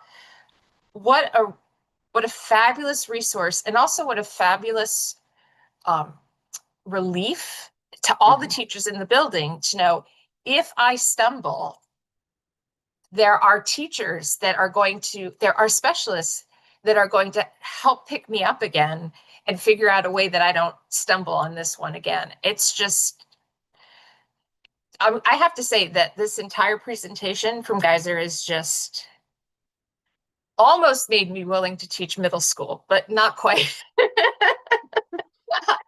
I'll take kinder still, but almost. The things that you are doing in that building are just really spectacular, and not just directed at the students, but directed at the teachers as well. So that's all I want to say. Thank you.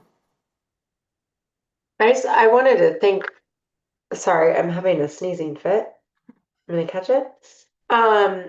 I really appreciate hearing, Andre, thank you for presenting the data, and not to gloss over that, but the Geyser presentation was a bit more interesting.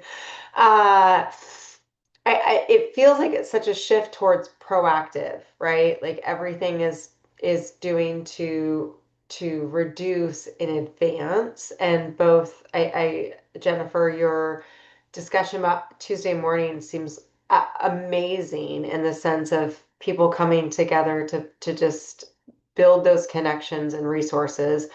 But also Max, like the middle school homeroom concept. I mean, that right there just like blew my mind, and I'm curious about taking that district wide, because we know that that's such a big transition point for our learners, and they're going from classroom to classroom, but where do they feel home and where do they feel connected? So thank you for creating that community.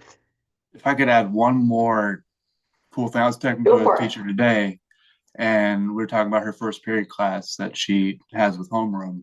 And she said these are students who are not exactly thriving academically in other spaces. These are students who are having, to age appropriate sixth grade conflict and distraction. And she said she's really appreciating that those 15 minutes, that's where she can kind of check in, get some of the wiggles out. Those students are all pulling A's and B's in their science class this year. And she's a brilliant teacher, so she's very tuned into these things. But she's like, I just know their brains are warmed up. By the time we get to my content, they're ready to go. Mm-hmm. I'm okay if they are waking up during a homeroom lesson, but if that is to the end of them being ready to learn science and get strong grades, then by all means, let's go. Well, and I imagine also it's a way of rooting them into their space and connecting them to their community and making them feel connected and supported. So, I mean, I think that concept that, we have these wonderful homeroom experiences for our K-5 students, and then our high school students have so many different credits and responsibilities, but the middle school years are really transitional. And so giving those kids a way to anchor their day in a space where they can talk freely and feel connected is amazing. So I love that idea. I also really liked the idea that you said that the cultural lessons, I mean, it's not just bulletin boards, but it's really going throughout the community and the school. And I'm imagining that students are involved in that and you're engaging clubs and getting to be part of that. Absolutely. It's early days. It's a third month, so we recognized Hispanic Heritage Month. Last month was more focusing on Bully Prevention Month, and this month we're in Native American Heritage Month. So to that point, I had a student come to me. She'd never shared this before, but she has Native heritage, and she was like, let's go. Let's talk about this. What does it mean for me? Let's get an affinity group. And not to take anything away from her, but I do think knowing that this is a conversation that's taking place in our community gave her a little bit more confidence to know that she'd be listened to. As Catherine Howard mentioned earlier, if the students don't think they're going to be heard, they're not going to speak. We've made it clear that we're here to listen. I thank you for all the work because I think that that's what we're hoping to see is that like as we build these communities that then our kids feel connected and they feel like they belong and then they feel motivated towards their goals, right? And they're all going to have different goals, but that we want them to be engaged learners and engaged community members. So I feel like this is such a shift towards like proactive community building that it's wonderful to see both on the staff and student side. Thank you. Last thought here, because I know we're running long here, but I just wanted to make sure that we give credit not only just to us in our school and our admin team, but we've really focused on collaborating with parents and two-way communication. But I also want to make sure that we give credit to our families and our kids. The kids are the ones that are doing the work. The kids are the ones that are realizing what they need to do. So our students I want to give credit to our students for doing the right thing and for putting the work in to be students, right? And it feels like they're enjoying being students, allows us to do the work of educators, but, giving credit to our students and our families too. So all the work isn't just us, it's them as well. Thank you all. All right, thank you, Andre and the Geyser team. Nice job this evening sharing the work you're doing. Are there any other questions before we transition to tailored learning options update? Thank you. Okay, and so we're going to move into tailored learning options. We're going to hear from Jim Gray, Kurt Scheidel, Kathleen Paradis, and Elizabeth McAley. I'm going to pass it over to Kurt to start us off. Thank you.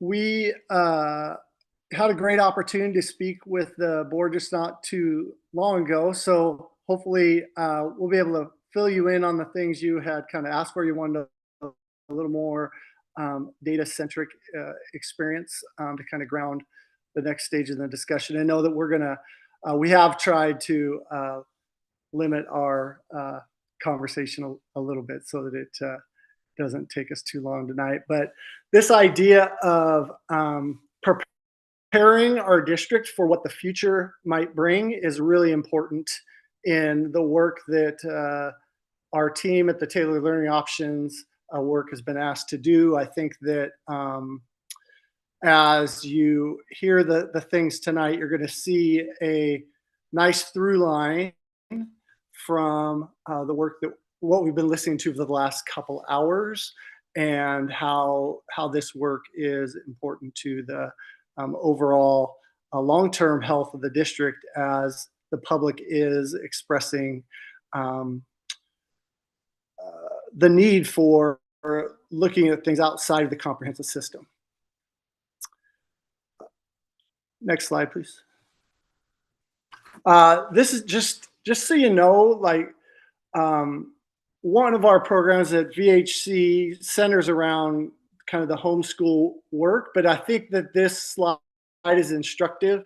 This OSPI data shows the jump in the number of families within our district who had registered as homeschool families.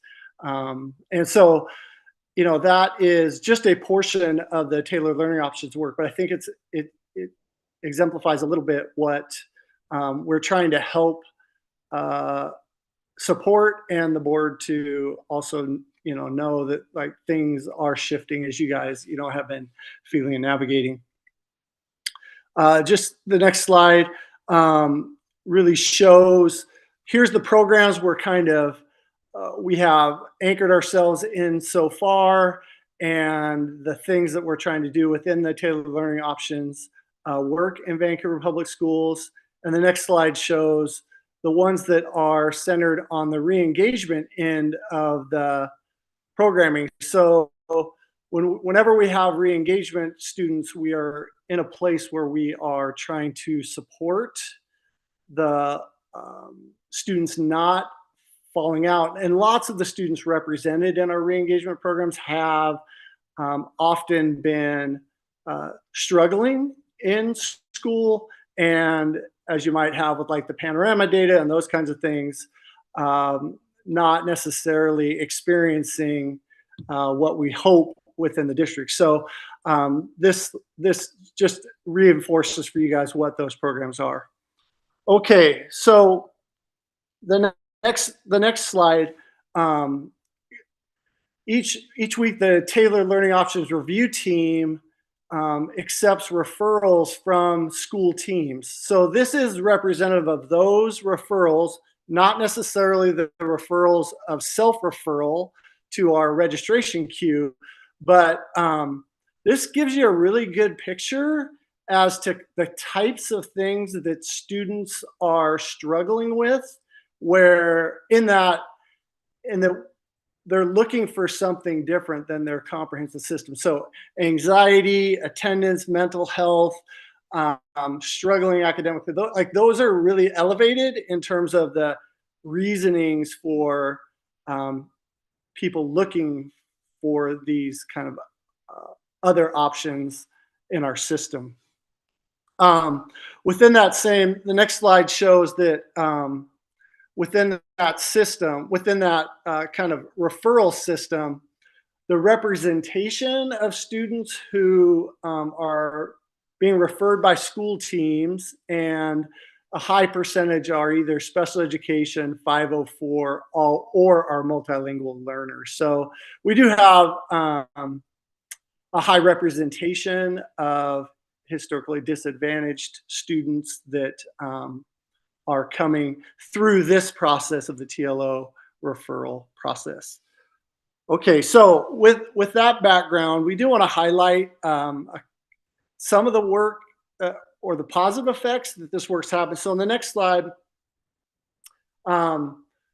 STAR and Open Doors. So these programs are really dealing with students who often would not have graduated without these programs. And if you refer back to the earlier presentation around the panorama data by Brian and Chris, you'll see that these specific areas are, I think, highlights within these programs. So if you look at the district averages, and then sense of belonging, self-efficacy, and rigorous expectations. So centering, like, these students have had the most challenge within our system for the most time. And yet within these programs, they're feeling greater sense of belonging, greater self-efficacy, and a greater sense of rigorous expectations. And I think that leads to, particularly that rigorous expectation piece, leads to the next couple slides that deal with the MBLC grant. The Mastery-Based Learning Consortium grant is a collective of people working on standards-based, mastery-based approaches to learning. And so the Open Doors and STAR team have been engaged in this for 3 years. And that that grant in their analysis said that the positive impacts of early outcomes such as increasing student engagement and ownership, improving school climate and cultural responsiveness, and making learning more authentic and engaging have been the kind of the results of this MBLC grant work. And so the idea of open door students who are engaged in trying to learn through a competency-based format, and that is resulting in them believing that they are like having much higher rigorous expectations, is a really encouraging thing about the mastery-based learning work. If you go to the next slide, you'll see like within the STAR program, we just wanted to highlight, so the STAR program is a 9 through 12 program, mostly internalizers. And this year we had 9th and 10th graders who used to just do VLA, who used to use like online learning through the VLA platforms, Edgenuity, and the 11th and 12th graders did competency-based. This year, we switched to the 9th and 10th graders doing competency-based, and it's already resulting in the 9th and 10th graders. So we have 6 9th and 10th graders who are in the STAR program, and they have already earned 16, they've already completed 16 classes through the competency-based method, where last year for the whole year, they completed 42 classes. Like that for 11 students. So like that's a pretty significant increase in engagement of the students based on the learning methodology that they're approaching it with. And so within those, I think within our programming, they're also looking at the competency-based kind of approaches in the Success Academy program. And so that's another place where we can maybe make some inroads in this work. And so it's starting to have influence in other ways. Just a few more pieces of data to kind of help ground the work. So the next slide is around the number of graduates from each of the programs, just to give you context over the last 3 years. So all of these, now for VLA, Open Doors, STAR, and Success Academy, the students are returned to their comprehensive school by district procedure. So those if you looked at the graduation rates on OSPI, they wouldn't necessarily reflect all of these numbers, but this gives you a good idea of the numbers of graduates that we are getting in each of these programs.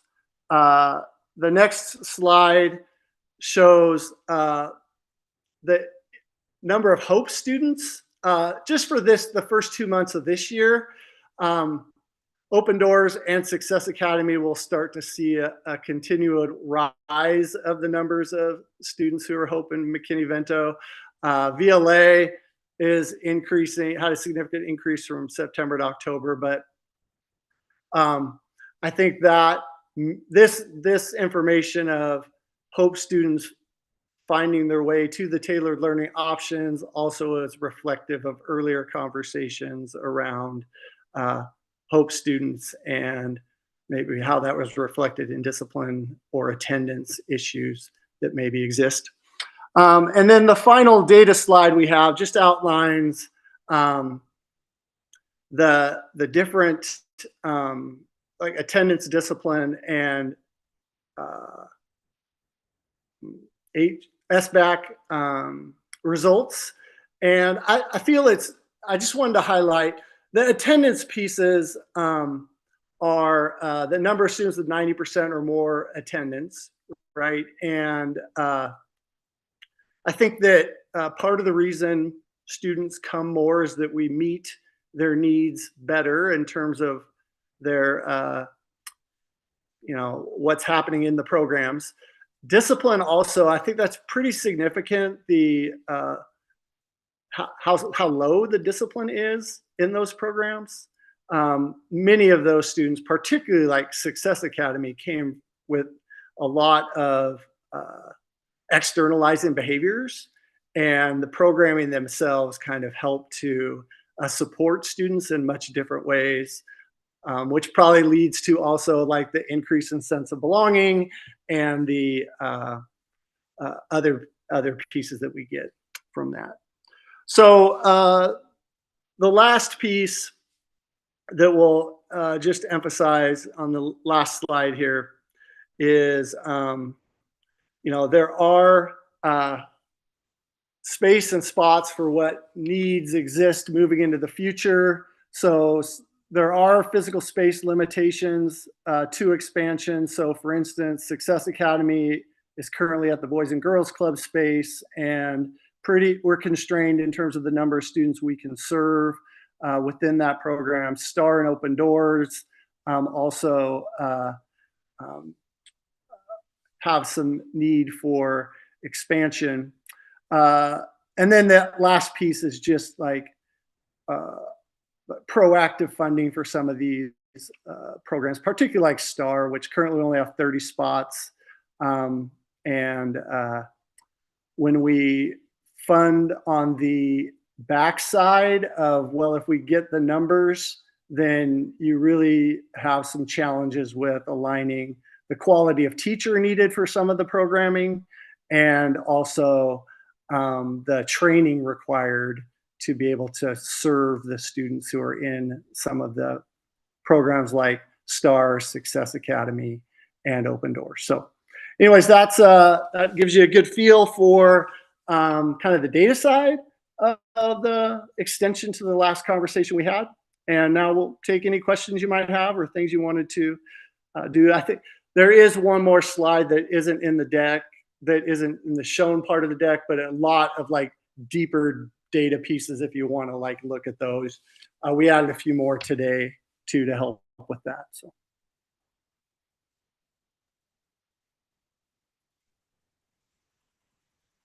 Yes, So, Ken. thank you.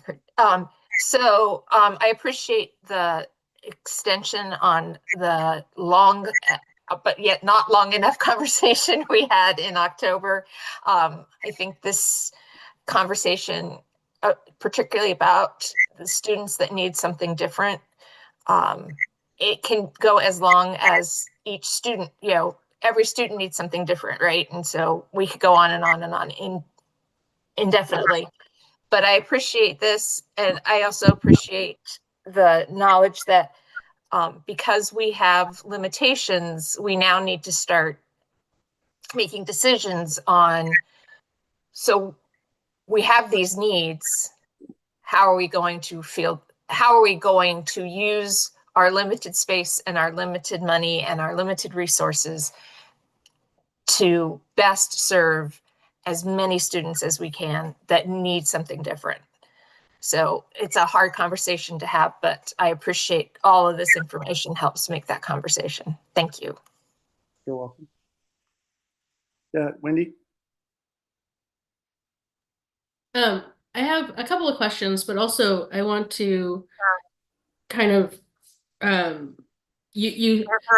appreciate your effort to be efficient in your presentation, but I feel like you sold it short just a little bit. So I want to highlight the TLO review team process, which is a new process that you guys started last year. And it kind of speaks to what Kathy just mentioned too, the limited space, the constraints that we have for expanding our programs. Because one of the things that the review team does is, because there's so much demand, try to find kind of the best match for students to make sure that they're fitting into the right program that's going to help them the most, and also kind of prioritize need as much as we can. And I think that's been a huge and very positive change to our approach regarding tailored learning options. So I just wanted to make sure that got its due mentioned because it's really important. Really appreciate that, Wendy. I mean, we have the meetings every Tuesday, and we have 11 people that are representing multiple perspectives from our district. Some, like SWA's represented with 3 different people on that team, including like Rainther is on that team. ML is on the team, SPED. Um, then we also have obviously Kathleen and Elizabeth and I, and counselors from success. I mean, just so many people adding input, and it is helping us make way better decisions in terms of what's the best fit for a student, and it's really making a big difference. So thank you for highlighting that. One of the questions I have, you mentioned the difficulty in expanding the STAR program, which is a relatively new program too, right? STAR's been around for a while, actually. Okay. Yeah, I don't know, Okay. Kathleen, do you know exactly? It was around for at least 2 years before me. So at least 2018 before that, I think even. Okay. So I stand corrected. But definitely more demand than we have spots for. And I just want to make clear that that's not just because of the FTE allocation, it's also the physical space that we need, right, to add slots for students. It looks like Kurt has frozen up. So if somebody else wants to step in for that team. Yeah, it's all part of the same equation, whether it's space or funding, right? Right. Okay. Well, one of the conversations we had when we met in October was the FTE allocation, the staffing allocation, and looking at I know there's waiting lists for so many of these programs because the demand outpaces the slots that we have available, and rethinking how we do our allocation for FTE to maybe hopefully provide more slots, but we still need the physical space. But one of the questions I actually had was about the attendance, the data on the slide before this. Is the attendance rate there based on the days that, because not all of these programs, students don't always attend in person every day. So is this based on the like in-person attendance, like the days that they're on campus? Yes, I believe so, when they would be in a place where they would have attendance taken as opposed to working strictly online. Kurt, you're back. Did you catch that question? No, my battery went dead. That's all right. So the question, and Wendy, go ahead and ask the question. Hopefully I was correct. Sorry about that. I was just asking about the attendance rates for these different programs, because not all of these programs require students to attend every day, to go to campus, on campus every day. They have to attend every day, but not physically in person every day. So are these attendance rates based on the days that they should be in person on campus? Or are we tracking attendance some other way? No. So their attendance, their schedule is built by the day that their lab is for most of these programs. Now, some of them, like Success Academy, is 4 days a week, either morning or afternoon. Flex Academies every day. Open Doors, VLA are both 1 day a week programs, and VHC is 3 days a week. So it just depends on what their program is, but their schedule and their attendance is built into Synergy, so it's taken by that. And this is percent of students who are 90% or more. Okay, that makes sense. Okay, thank you for the clarification. Yeah. I just wanted to add, I really appreciate the data because our conversation was robust in October, and I know we had a lot of questions and asking about the variety of programs. It breaks my heart a little bit that we have students that have needs that we can't serve, and that's what we're trying to solve, right? Is that we are trying to focus our investment in a way that serves the most number of students towards success and positive outcomes. And this is really helpful in answering some of those questions in terms of how to support our tailored learning options. I'm not surprised at all that this is an area of growth in our district. I think that we learned a lot in I don't think it was just the pandemic, but I think that was probably eye-opening that some students just need to learn in a different format. And so I think this is really helpful. I also want to just put appreciation towards your team, Kurt. Um, the whole team that presented in October, just putting all of these programs under one umbrella, I think helps us invest resources most strategically. So thank you for that. Um, I did review the whole slide deck, and I appreciate that it was condensed a little bit because otherwise we would be at about 4 hours. And I might have follow-up data questions, but I think at this point, looking at we have a capacity issue. I think that that's like the crux of where we're at, right? Like that's why we're talking about this tonight, is that we can't serve all the students that we have need. Am I summarizing that accurately? Yeah, I think that it's both a like space capacity issue and an FTE issue. So like there's going to have to be some considerations around like do we I think both of those play together at the same time in terms of the potential to serve students. Mm-hmm. And so there may be some need to look at like where do we utilize that funding, and do we do it earlier or later? I think we had some of that discussion around if we end up reactively funding. So as an example, last year we funded we VLA started the year at 6.3 FTE and ended the year at 8.8 FTE. And so we added 2.5 FTE as the year went along. But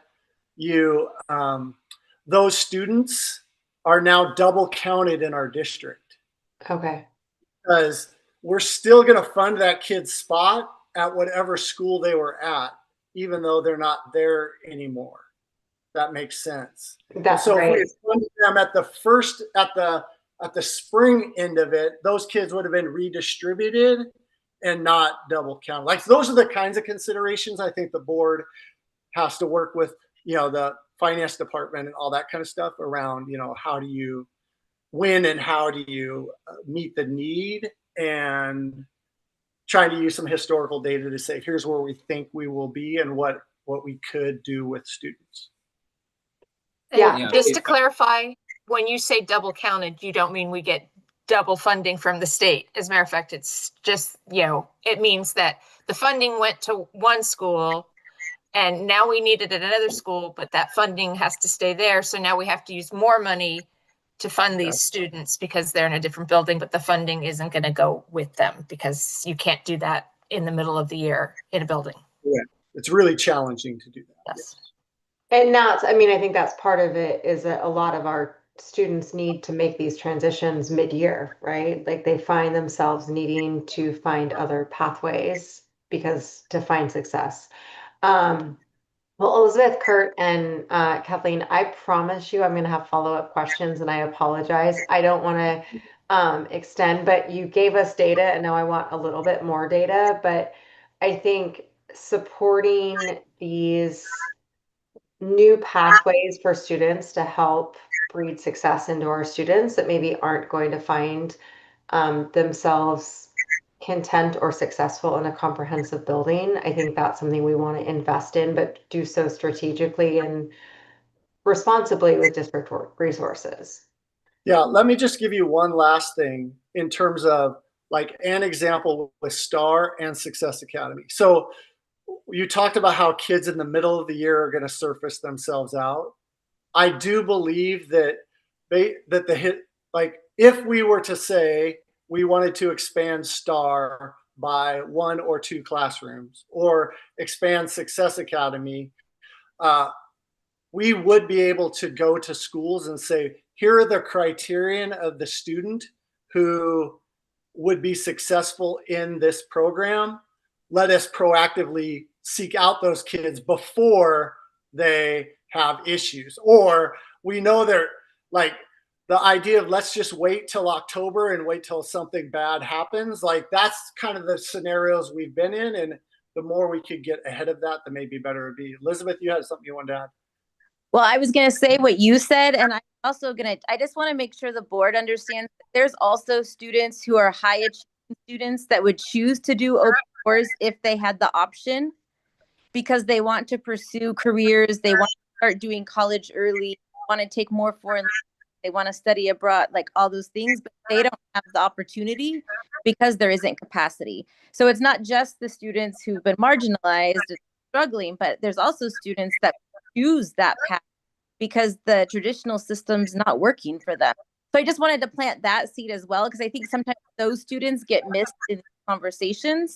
So there would never be a situation where we just sitting there open and not students to take them, because there's such a variety of students that would seek these opportunities. Thank you. I think that's an important thing to highlight. That's, yeah. Kurt, you just said something about being proactive, and I like that was the theme of the night, is that everything we're doing right now is proactive towards supporting our students succeed. And I also just want to highlight that we're facing a really challenging budget year. So we, as the board directors, need to be extremely proactive. And so if we can set our programs up for success in advance, knowing what FTE capacity we can create, versus having to reactively problem solve in October, November, that's obviously ideal all around. So thank you. Well, and that's if I can just jump in, that's a great transition point, because we spent a considerable amount of time at the workshop in October, and now again, gathering feedback, sharing some of our perspectives on the needs and opportunities. So the next phase will be our recommendations for next year, and how to be proactive, how to build capacity, mindful of the budget constraints and space constraints that we have. So we will be prioritizing TLO recommendations over some of the other budget recommendations that will kind of matriculate out over time, because we know that the planning and the communication efforts around making sure that students are aware and avail themselves to any new programming or capacity that we have.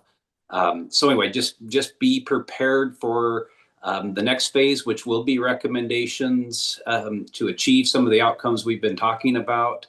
And again, TLO will be a priority in our budget planning and capacity planning for next year, just so that we can be very, very forward thinking with those decisions. Thank you again, Kurt and Elizabeth and Kathleen. Thank you. So I think that wraps up. I'll just double check with Janelle to make sure there's nothing else planned for, I guess if there's just some concluding thoughts, I'll turn it back over to Janelle or team, but I think we're near the end of tonight's. I was just confirming that you're accurate. That was the end. Okay. All right. Well, then I absolutely appreciate the board's attention to a lot of disparate data, but again, I think it underscores a lot of the challenges ahead of us, but some celebrations, which I think we can all use along the way. And so I guess I'll offer the opportunity for any closing comments or questions before turn it back over to Director Decker. I would just say that, as Director Sproul said, that it actually didn't turn out to be that disparate. You know, it wasn't dispersed. It all eventually came together as, so what are we doing proactively to make these scores go, you know, these students feel like they belong, these students feel like they can advocate for themselves, these students feel like they're being told they can do it. All of these things that we ended up talking about after that data was all related to the beginning. So it all came full circle. So whether that was planned or not, it was wonderful. Do any other board members have anything they want to say?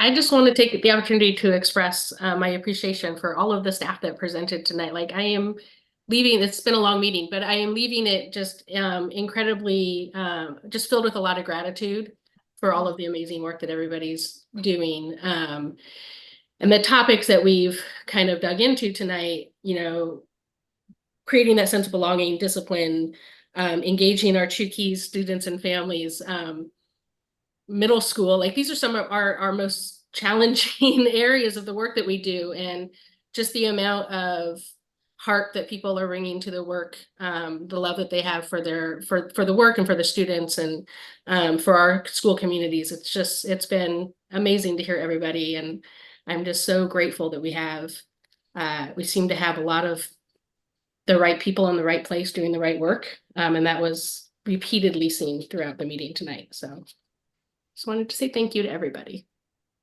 It is good that we had a meeting where we found a lot to be grateful for. As we're getting ready next week, there will be no meeting because it will be Thanksgiving break.